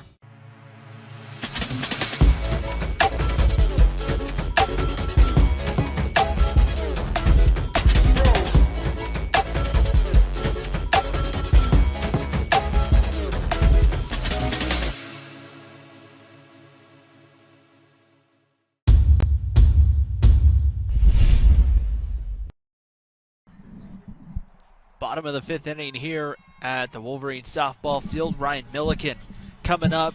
She was the only hitter for Utah Valley in the batting order that didn't hit in the 4th when the Wolverines chipped into the Seattle U lead with scoring 3 runs on 4 hits, and Milikin will stand in.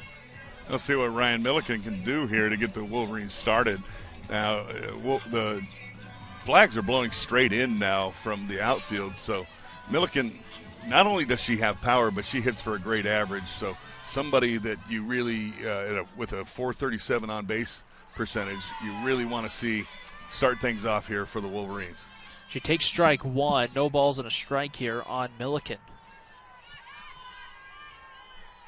Query and then Hardy on deck.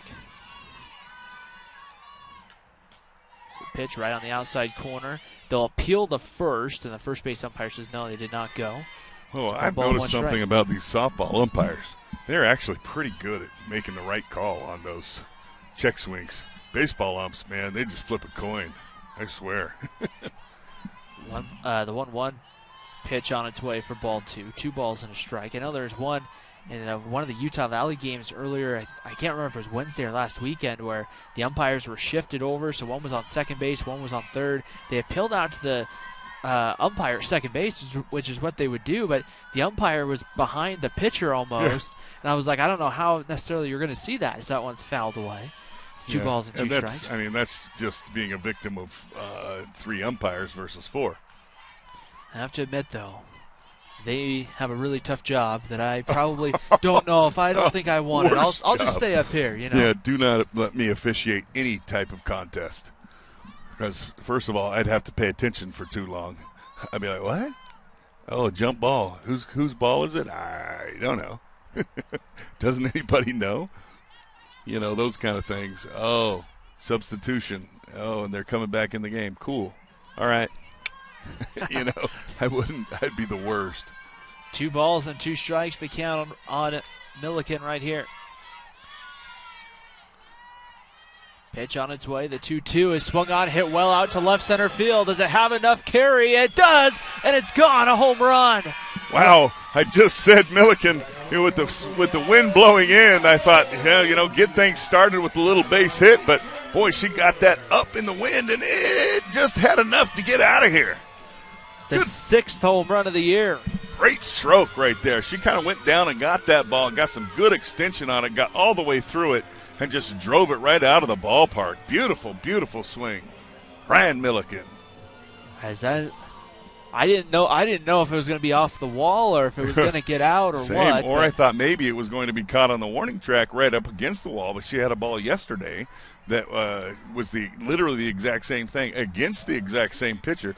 It was more to dead center, but it was literally caught up against the wall by the center fielder, Vigiano.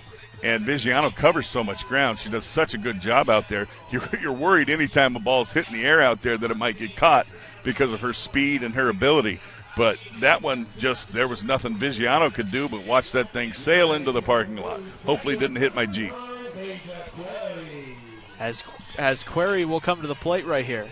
Hopefully. I didn't hear any alarms or anything going off. So I don't have an alarm. It's an 04, bro. That's true. So, I drive that old crappy Jeep that's awesome. So I guess that was kind of an oxymoron, or whatever they call that. First pitch in there for a called strike to Beja Query. Not an oxymoron. That would be a negative followed by a positive.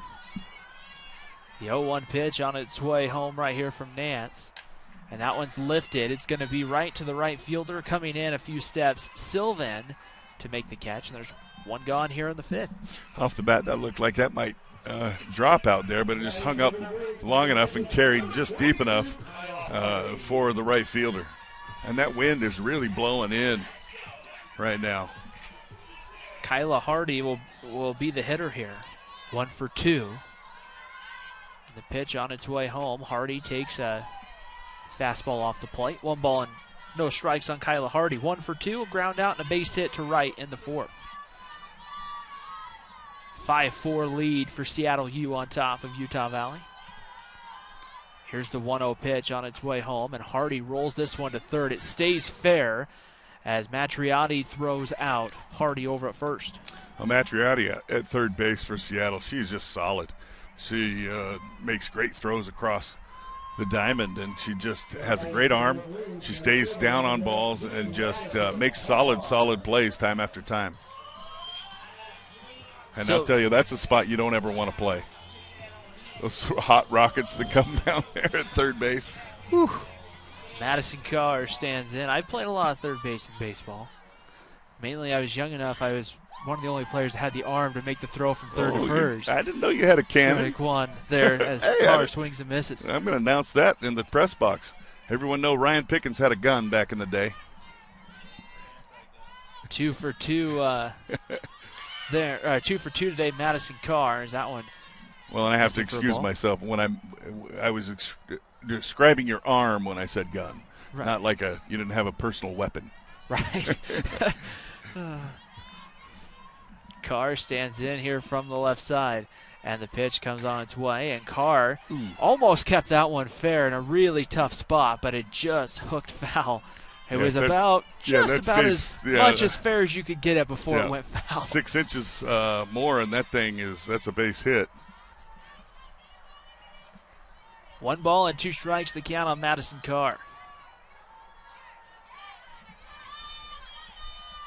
Nance ready to go in the circle, winds and comes home, but the 1-2 pitch misses for a ball. 2 balls and 2 strikes. Carr battling here with 2 strikes.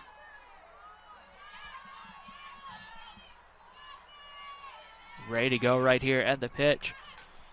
Fouled back by Carr. We'll have another 2-2 pitch coming. A lot of really good at-bats by both teams. You see a lot of 2-strike pitches being fouled off and a lot of staying alive to get another pitch, and just very disciplined hitters.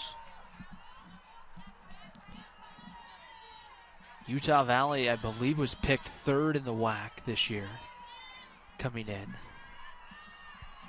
That is correct, sir. 2-2 pitch on its way. There's a line drive base hit into left field. So Madison Carr 3 for 3 on the afternoon. And that will bring up first baseman Peyton Prigge. And that was beautiful right there. She just did a nice job, went right with the pitch, drove it right back through the infield, which was placed properly, but she hit it hard enough.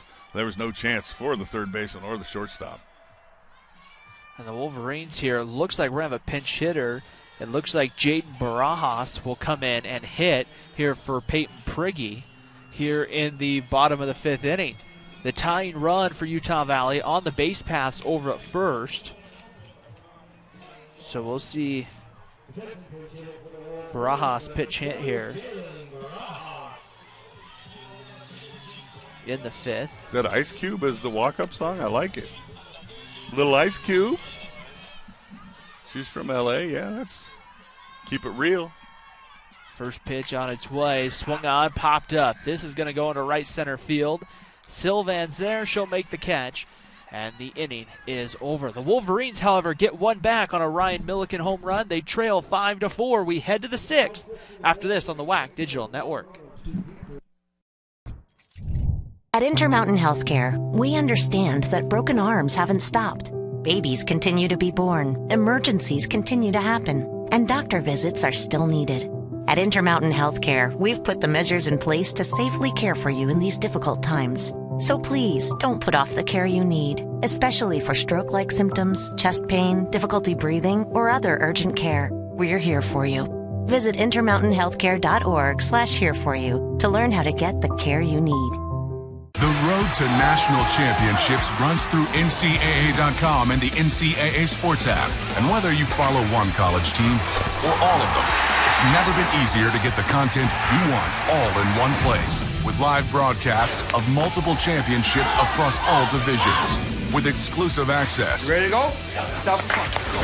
And highlights for every single championship. Stay in the game all season long with NCAA.com and the NCAA Sports app. Introducing the new KSL Sports app, powered by KSLSports.com, Utah's only all-in local sports app, connecting you with all the action you love. Free. Download the free KSL Sports app today from your favorite app store.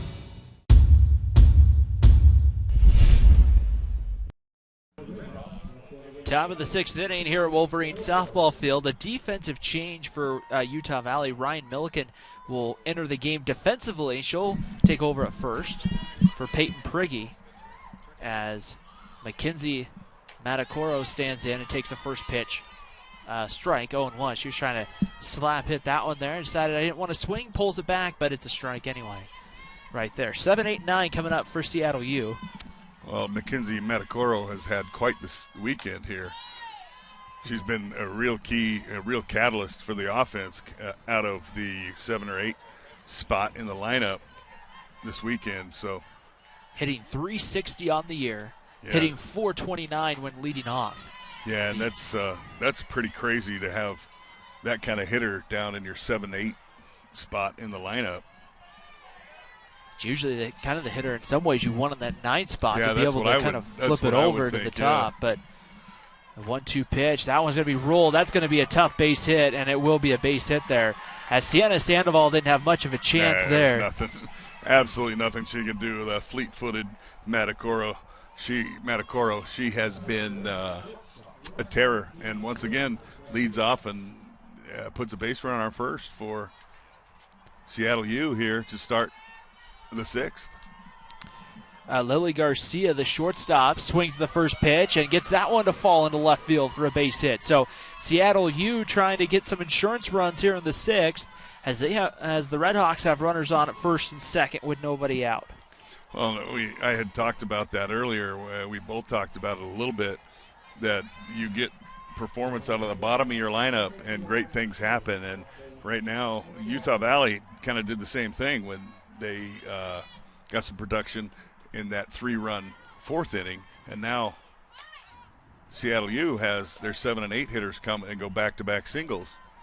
Matriani fouls the bunt back and kind of popped it up enough where Utah Valley's catcher, Beja Query, was almost able to try to make a sliding catch there, but couldn't come up with it for strike 1. There's a good bunt. Sandoval charges, throws to first. Hardy covers the bag for the first out of the inning. The runners do move up to second and third.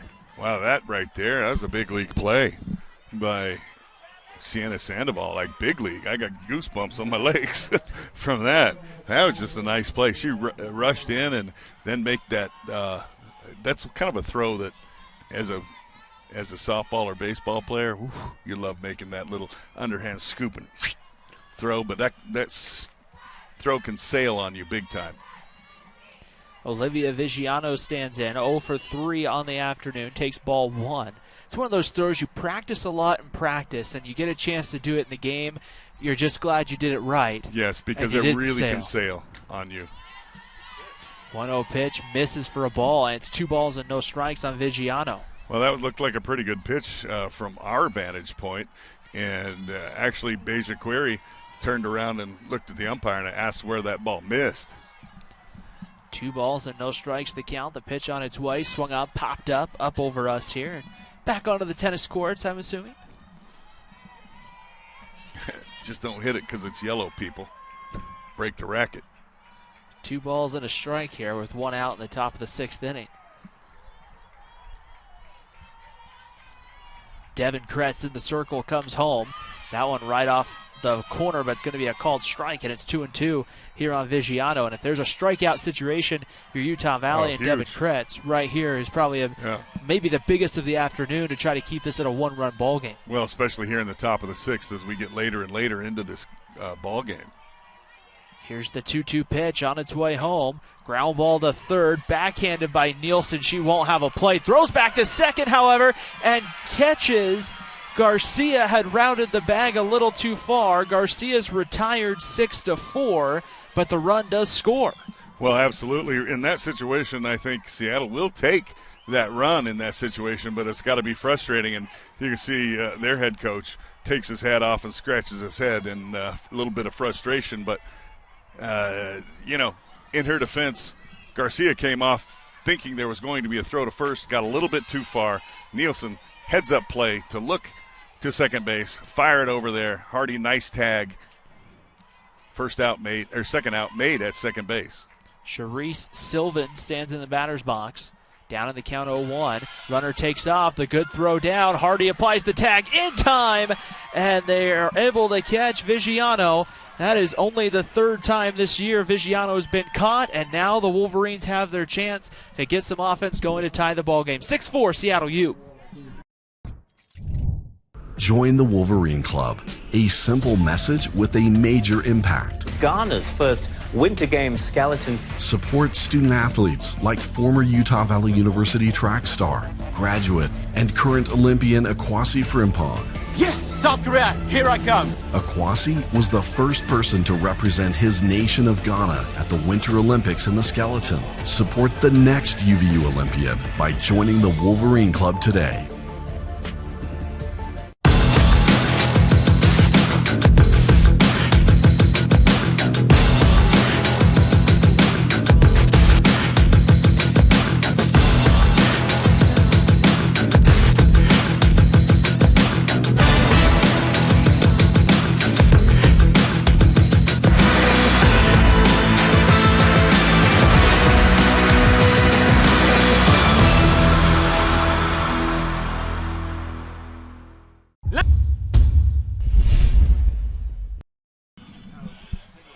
Bottom of the 6th inning here at the Wolverine softball field. Ryan Pickens alongside Josh Kalunke on what has to be a nice 63-degree sunny afternoon for softball.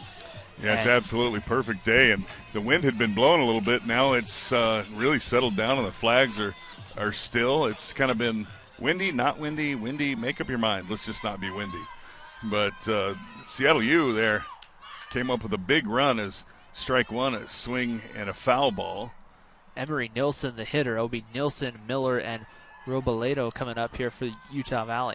And Seattle U came up with a big insurance run there in that inning, but great job by Utah Valley to keep that as the only run that came across.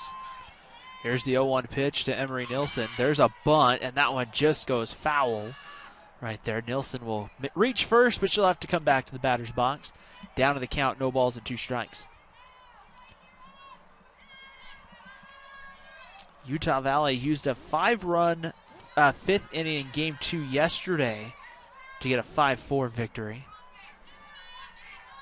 So the Wolverines have been able to come up with a big inning here in the series as Nielsen, it looks like, just gets enough of it there to foul that one away. And she fouled it off, and it hit Thompson in the catcher's mitt, and she just barely couldn't hang on to it. It dropped to the ground and gives Emery Nielsen another opportunity. So Nielsen will stand back in. Sometimes you catch that little inch or two makes a big difference, and right there, big opportunity for Utah Valley here. Emery Nielsen, a ground out and a base hit today. There she fouls this one off. No balls and 2 strikes on Emery Nielsen. Jade Miller waiting in the on-deck circle for Utah Valley as the Wolverines will, after this series, they'll play their crosstown rivals BYU down in Provo later on in the middle of next week. That one's rolled right back to Nance. She turns, throws to first in time to get Nielsen for the first out. Well, and that was just a little Sunday hop right back to Nance. She did a nice job. Set her feet, made a perfect throw over to first base. The Wolverines will play a 6 p.m. game on the 14th, which is Wednesday at BYU. And then next Friday, they're back home for a doubleheader. 2 games against Dixie State, and then a Saturday noontime start against the Trailblazers. There's a bunt. Miller tries to reach. The throw from Nance goes down the right field line. Miller takes the turn for second. It's misplayed by Sylvan as Miller slid into second base. And she may have had a chance to go to third. It would have been close, but right now, Utah Valley's just happy there's a base runner on the scoring position. Well, absolutely, and I did see, I looked at the same thing, but I glanced down at the third base coach, and she had the let's stay there. You don't want to make an out at third base when you're actually in scoring position for most things at second base already. So great job by Miller to get that nice bunt down and then to advance to second. And, her speed was what really caused that bad throw because rushing the throw. Robledo hits this one to right center field, hit it well, and it's going to be off the base of the wall. Miller comes around second or third. She'll score. Robledo goes into third with a stand-up triple, and now the tying run 60 feet away for the Wolverines. Wow, and Robledo got that off the bat. I thought maybe it might have a chance to get out of here, but I also, in the same vein, I thought, the right fielder might be able to get to it, and a great effort out there in right field to get to that ball just over her head and out of her reach. And Robledo was not messing around. She was wheeling around the bases and stand-up triple RBI. And so now lots of different options for Utah Valley to get that run home from third with only 1 out in the inning. A fly ball deep enough to the outfield ties the ball game here in the 6th. Then Utah Valley has scored 3 in the 4th, 1 in the 5th, and now have 1 across in the 6th, trailing by 1. And you have the middle part of your lineup, Sienna Sandoval and Ryan Milikin coming up 3 and 4. Well, and you've also got to look at how Seattle U is going to play their infield in this situation. If the shortstop and second baseman are back a little bit, then a slower hit ground ball is going to score Robledo from third as well. And it looks like we're going to have a pitching change here. And it's hard for us to know if anyone's even up in the bullpen. And now it's going to come back again to, it looks like Shai Smith, who started the game 2 yesterday. So Smith will take over in the circle. Smith, a senior from Gresham, Oregon. That's your part of the country.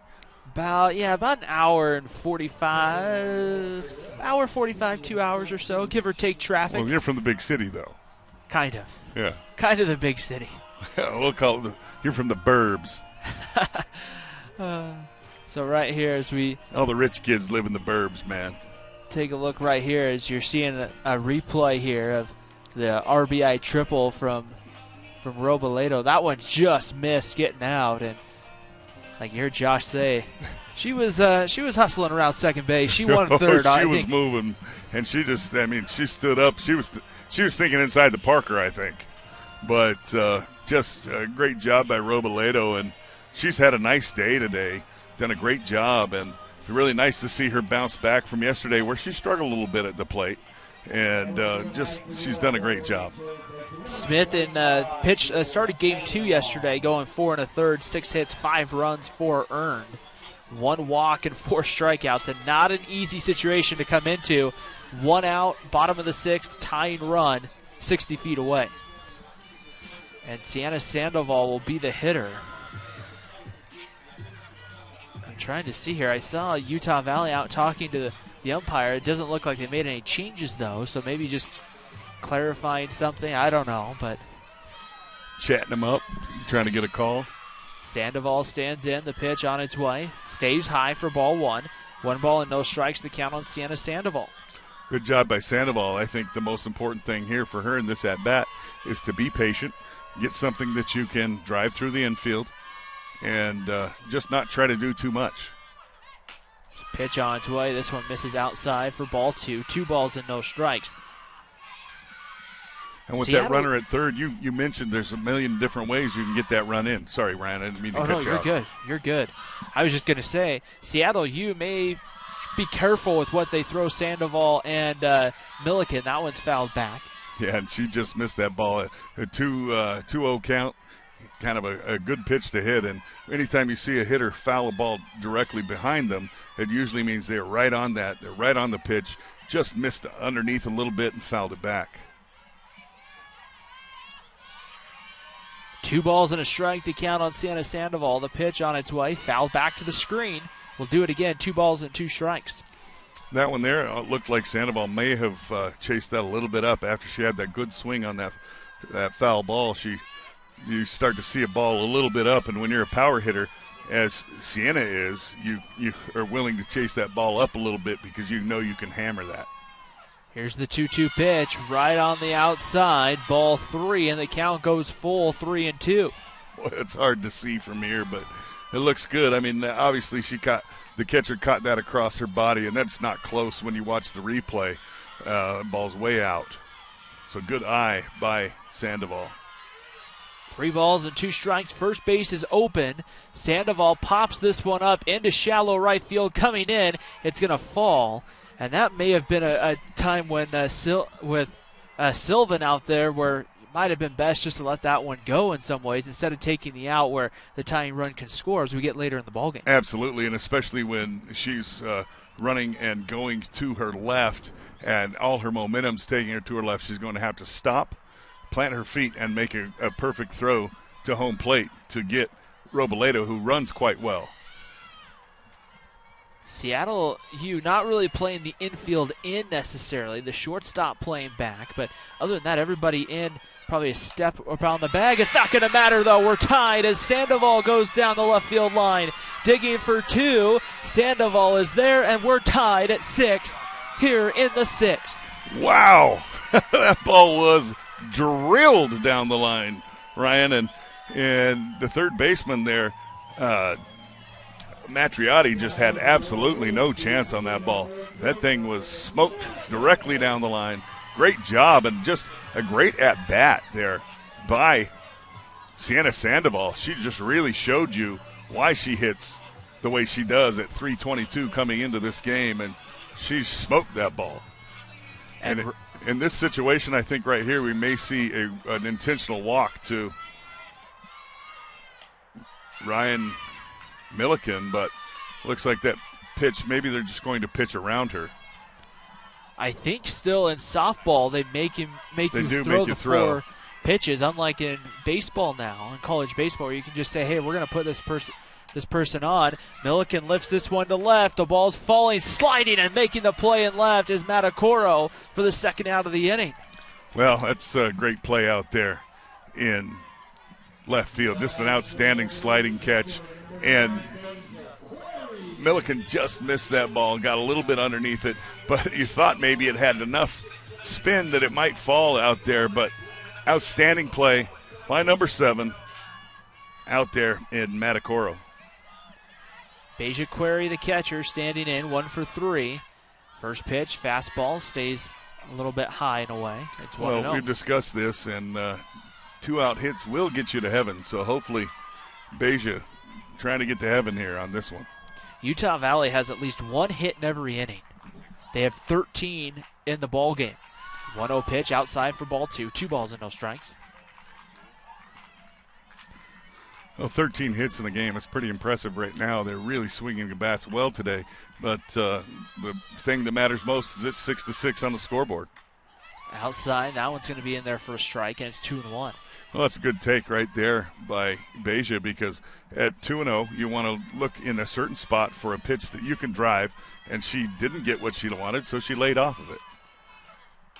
The 2-1 pitch, they want to appeal the first to the base umpire out behind second, and they didn't go.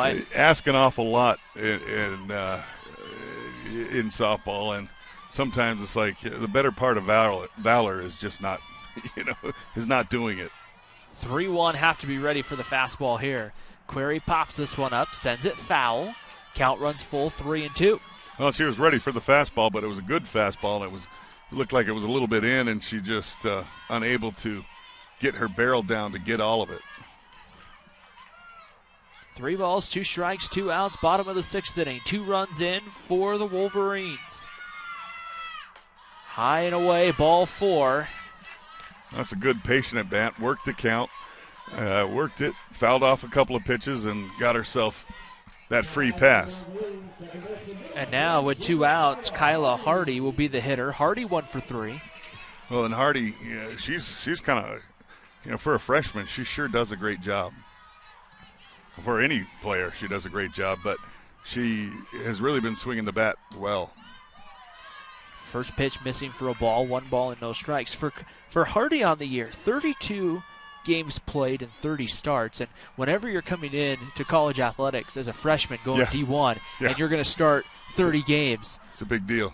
As Hardy takes a big cut there and misses, the count moves to 1-1. You just don't see a ton of freshmen anymore. No, that are ready to make that transition so quickly.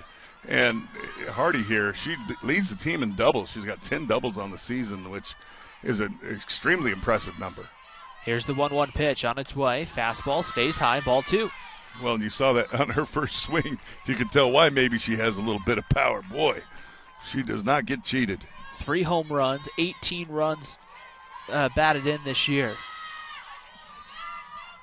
The 2-1 pitch on its way. Again, takes high, and it's 3-1 the count here on Kyla Hardy. Well, again, a hitter's count here for Hardy. So she does not have to offer unless she gets something in a zone that she's looking for.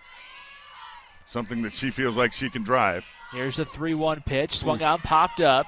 And this one is going to get into about the 5th row of bleachers. I say the 5th row of bleachers. It's the 5th row of 5 or so down there outside the Utah Valley. To the top row. Got to the top row of the bleachers. But Hardy, that was the pitch she wanted. She just missed it, wasn't able to get all of it. 3 balls, 2 strikes, 2 outs. Runners would imagine would be on the move right here. Hardy takes ball 4. The bases are loaded for the Wolverines. Wow. Big time. This is a great job here by the Wolverines, and now you have the hottest hitter for the Wolverines coming to the plate. She's 3 for 3 on the day. A single in the first to center, a single in the to center in the 4th, a single to left in the 5th. So this one naturally has to go to right. Oh, yeah, right center gap, actually, I think is naturally where it has to go. Right here, ready to go in the circle. Smith looking in. A pitch on its way to Carr, and she swings and misses. No balls and a strike. This is where having good at-bats, if you're Utah Valley, can kind of wear on the pitcher. Well, Smith already 22 pitches here in the inning. Right, and it does, not only does it wear on the pitcher, it wears mentally on the entire Seattle team. 0-1 pitch, missing low, and the count moves to 1 ball and 1 strike. Well, and it also, what it does is it starts to flip your lineup. So you're bringing more and more players to the plate. And even, if we go to we'll definitely go to the 7th, I should say. It's not like we're in extra innings, but the 1-1 pitch on its way. Carr swings and misses.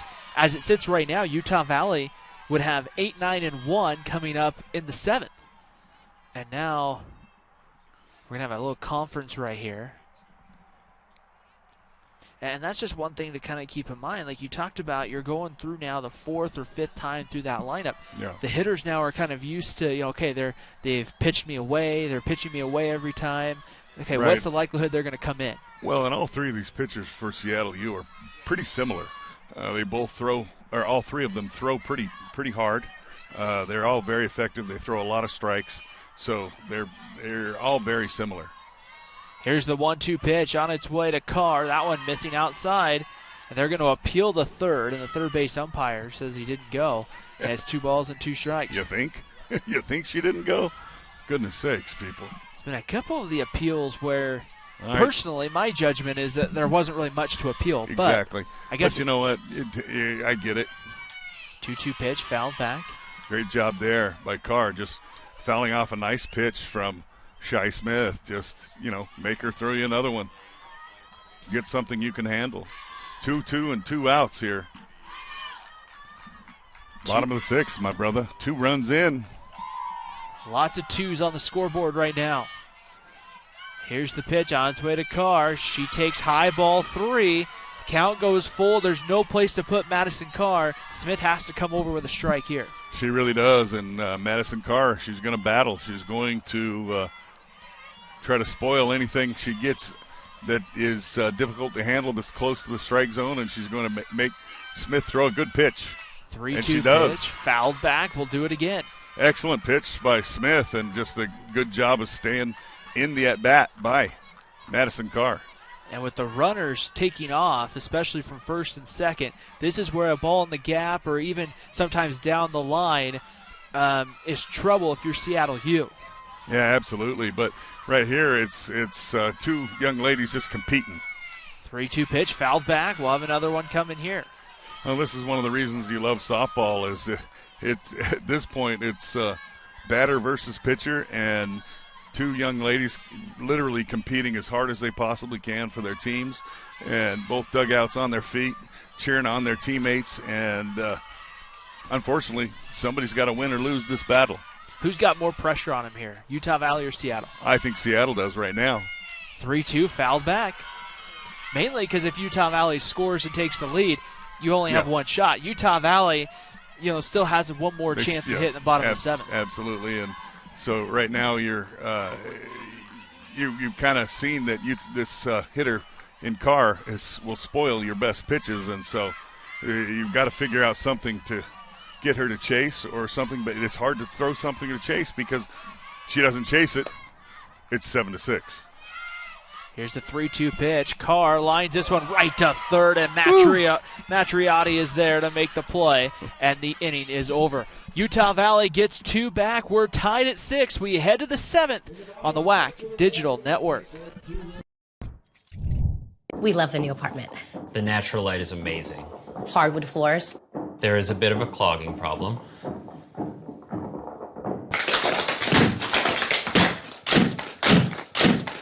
At least Geico makes it easy to bundle our renters and car insurance. Yeah, helping us save even more.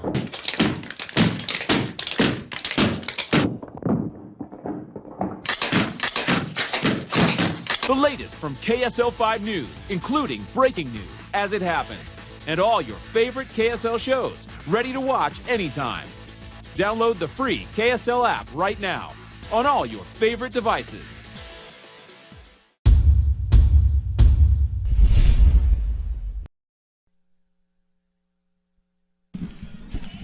Top of the 7th inning here at the Wolverine softball field on the campus of Utah Valley University.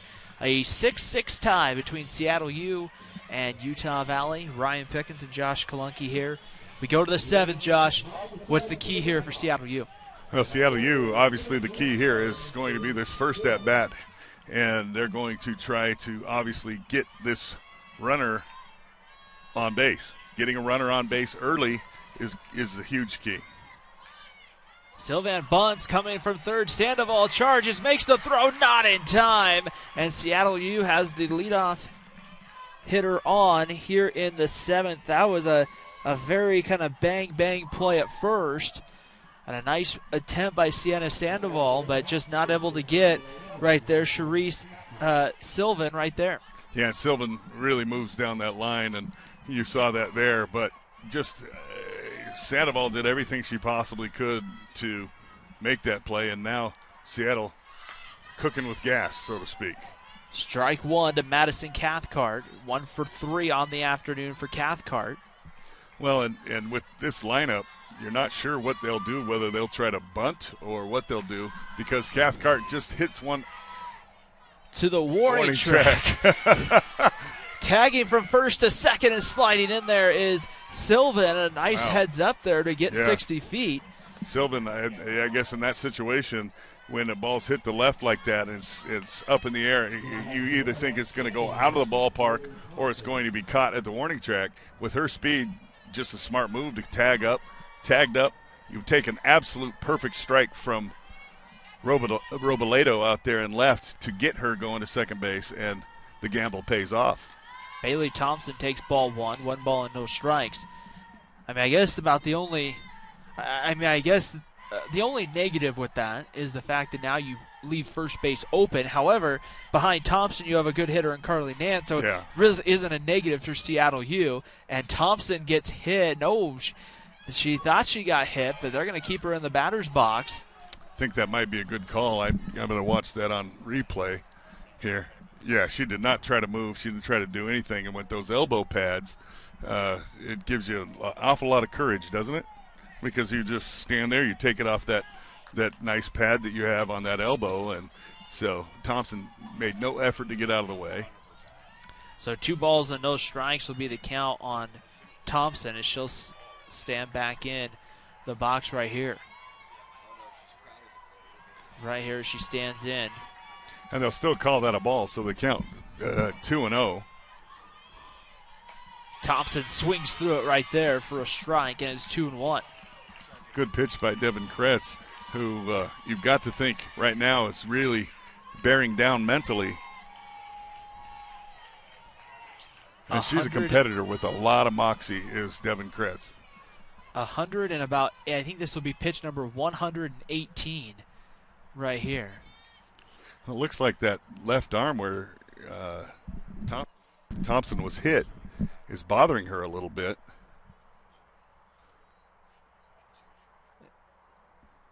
And head coach for Seattle not happy and has a few words for the umpire. Thompson will get back in the box right here. Kretz in the circle, ready to go. The 2-1 pitch on its way. Misses off the plate, ball 3. 3 balls and a strike. A walk, not a killer if you're Utah Valley here with first base open. No, not with first base open, and that runner would not be in scoring position. But you've got to get through these big boppers for Seattle U one way or the other. So the call on the hit by pitch really goes for naught, and we're right in the same spot. Thompson walks, and now Carly Nance a chance to try to help her own cause. Utah Valley will have a defensive conference in the circle right here. We have another broadcast coming up for you tonight here on GoUVU.com and also the WAC Digital Network. Utah Valley women's soccer at home for the Dixie State Trailblazers in the Old Hammer rivalry over at Clyde Field. Should be a fun one tonight coming up. Weather should be pretty good still in about 4 hours or so. There's very few clouds in the sky here in Orem. There's a fly ball to left, and it's going to go foul, I believe. I think it got out of play, maybe? I don't know. It's hard for us to see in our position, but good hustle over there by Robledo, the left fielder. Gave it a good look, unable to make a play on it. Figured it went foul because the hitter was still in the batter's box. Oh, yeah, it went foul, but I just couldn't tell if it got out of play or if Robledo couldn't get to it. And Nance pops that one up shallow right field. Coming in is Miller. She makes the play for the second out of the inning. And that's a big second out because now you've kind of worked through the middle part.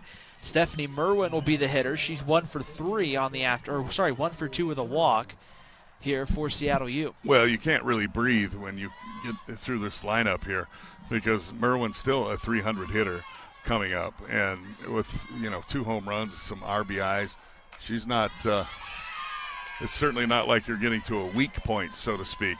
You've got her and Matacaro on deck. As Merwin hits that one foul, and that one smoked foul.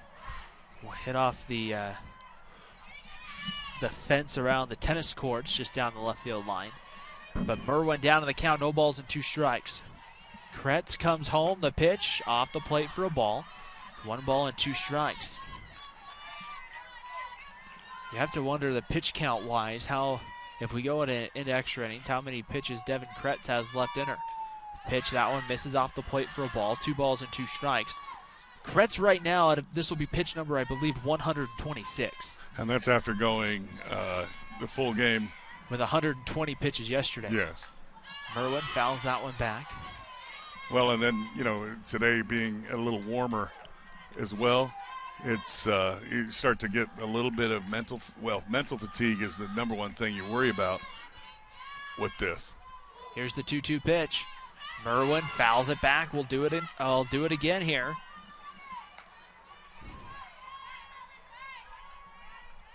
Well, Merwin having a great at bat here, just spoiling pitch after pitch from Kretz. Here's the pitch on its way. That one high, ball 3. The count goes full. 3 balls and 2 strikes. Runners will be moving here for the Wolverine or for the Red Hawks. The 3-2 pitch. Merwin lifts this one to center. Carr going back to the warning track to the wall. It's off the wall. Scoring on the play is Sylvan. Right behind Sylvan. Scoring. Coming around third. Trying for the inside the park. Merwin slides in safely.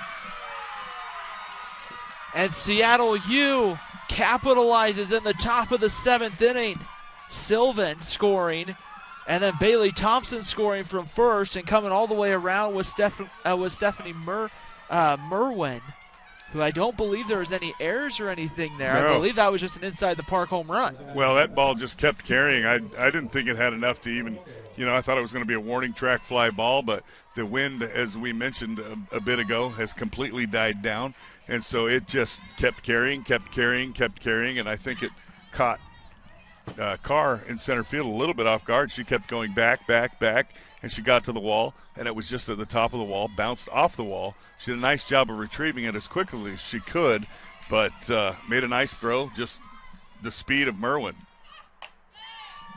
The 0-1 pitch, missing for a ball, and it evens the count up at 1-1. The backbreaker with that, 2 outs in the inning in the 7th. I mean, that's the 3-2 count. The runners were moving, so just really unfortunate for Utah Valley. The 1-1 pitch, missing for ball 2, 2 balls and a strike here on Mackenzie Matacoro. And that's some big time clutch play right there from Stephanie Merwin. Let's not overlook that. Here's the 2-1 pitch. That one's popped up. Emery Nielsen backing up on the infield dirt, makes the catch, and the inning is over. Last chance for Utah Valley. They need 3. Barajas, Nielsen, and Miller coming up in the bottom of the 7th on the WAC Digital Network.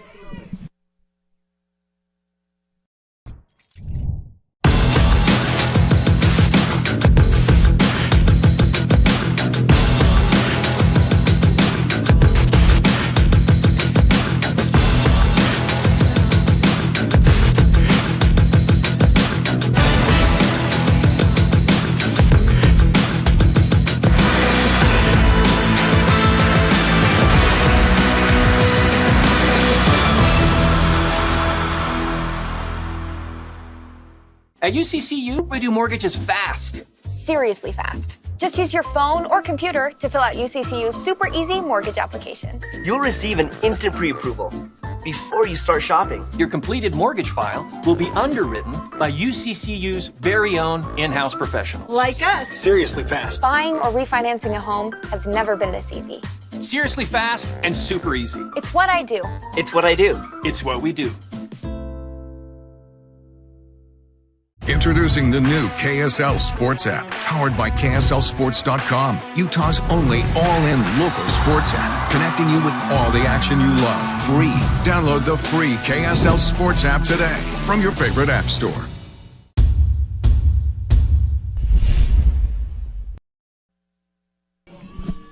Bottom of the 7th inning here at Wolverine softball field. Utah Valley needs 3 runs to tie. They need 4 to win the game here this afternoon, as Jaden Barajas will stand in and lead it off.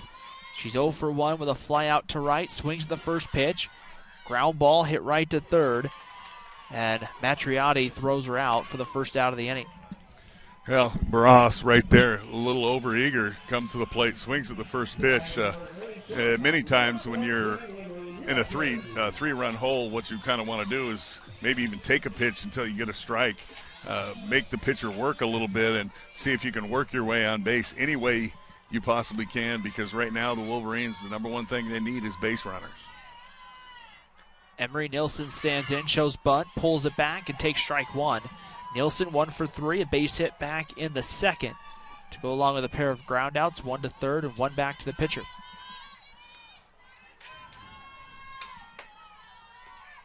Standing in right here, here's the 0-1 pitch on its way home. Fouled back to the screen, and Nielsen down to the count, no balls and 2 strikes.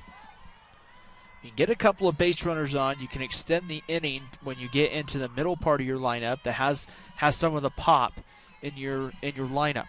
Well, and that's absolutely why, as I said, you've got to try to get a base runner any way you can. I mean, hit by pitch, walk, base hit, whatever you can do, error, anything you can do to get on base. And Utah Valley in danger here of getting a second out. The 0-2 pitch missing for a ball, 1 ball and 2 strikes. Out of the starting lineup today, Josh, every Wolverine that started the ball game has a base hit. The exception is the 8 spot with Peyton Prigge and Jaden Barajas. That one's fouled back. We'll do it again, 1 ball and 2 strikes. Well, hopefully we continue that trend and everybody gets a hit. We send 8 to the plate and go home happy. That's my plan. 1 ball and 2 strikes the count. Nielsen standing in, squared up in the batter's box. And the 1-2 pitch on its way. That one's lined foul, just over by one of our cameras down on top of the... Boy, a cameraman just stood there like, dude, that ain't going to hit me.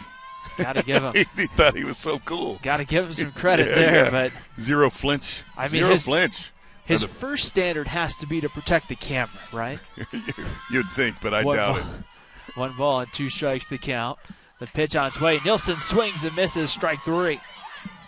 An excellent pitch there from Shice Smith. Just up and away a little bit, and Emery Nielsen, nothing she could do with it. Strike 3. So Utah Valley down to their last out. Jade Miller will be the hitter. Miller, 2 hits in the ballgame. Has been on base 3 times. Was hit by a pitch in the 4th, scored a run on a base hit back in the 6th, and had a double to left center back in the 3rd. The pitch on its way, swung out and missed, strike 1. A momentum-shifting inside the park home run at the top of the 7th inning. Yeah, kind of a soul-crushing for the Wolverines. Here's the 0-1 pitch on its way, swung out and missed, strike 2. And the Wolverines down to their final strike here this afternoon. Well, Seattle was down to their final strike as well in the last inning and ended up putting a 3 spot on as Stephanie Merwin battled back and ended up with a ball off the wall for a inside the park home run. So Utah Valley here, never give up. Ball 1 delivered here. And as you said, Miller has done a great job of finding a way on base all day. Here's the 1-2 pitch from Smith in the circle. That one high for a ball, and it's 2 balls and 2 strikes. That last out, that last strike are always the most difficult of the game.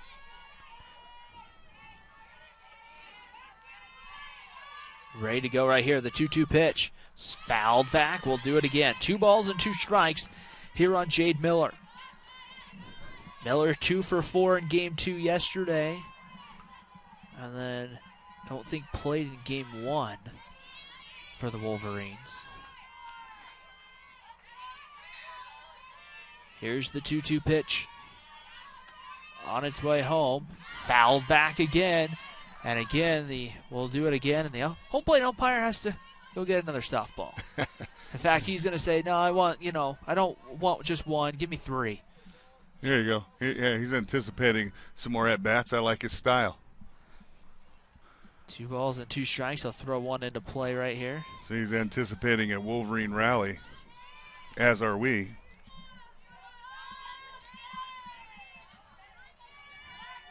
We've had kind of a little bit of a back-and-forth game for the most part. Each team having innings where they scored multiple runs.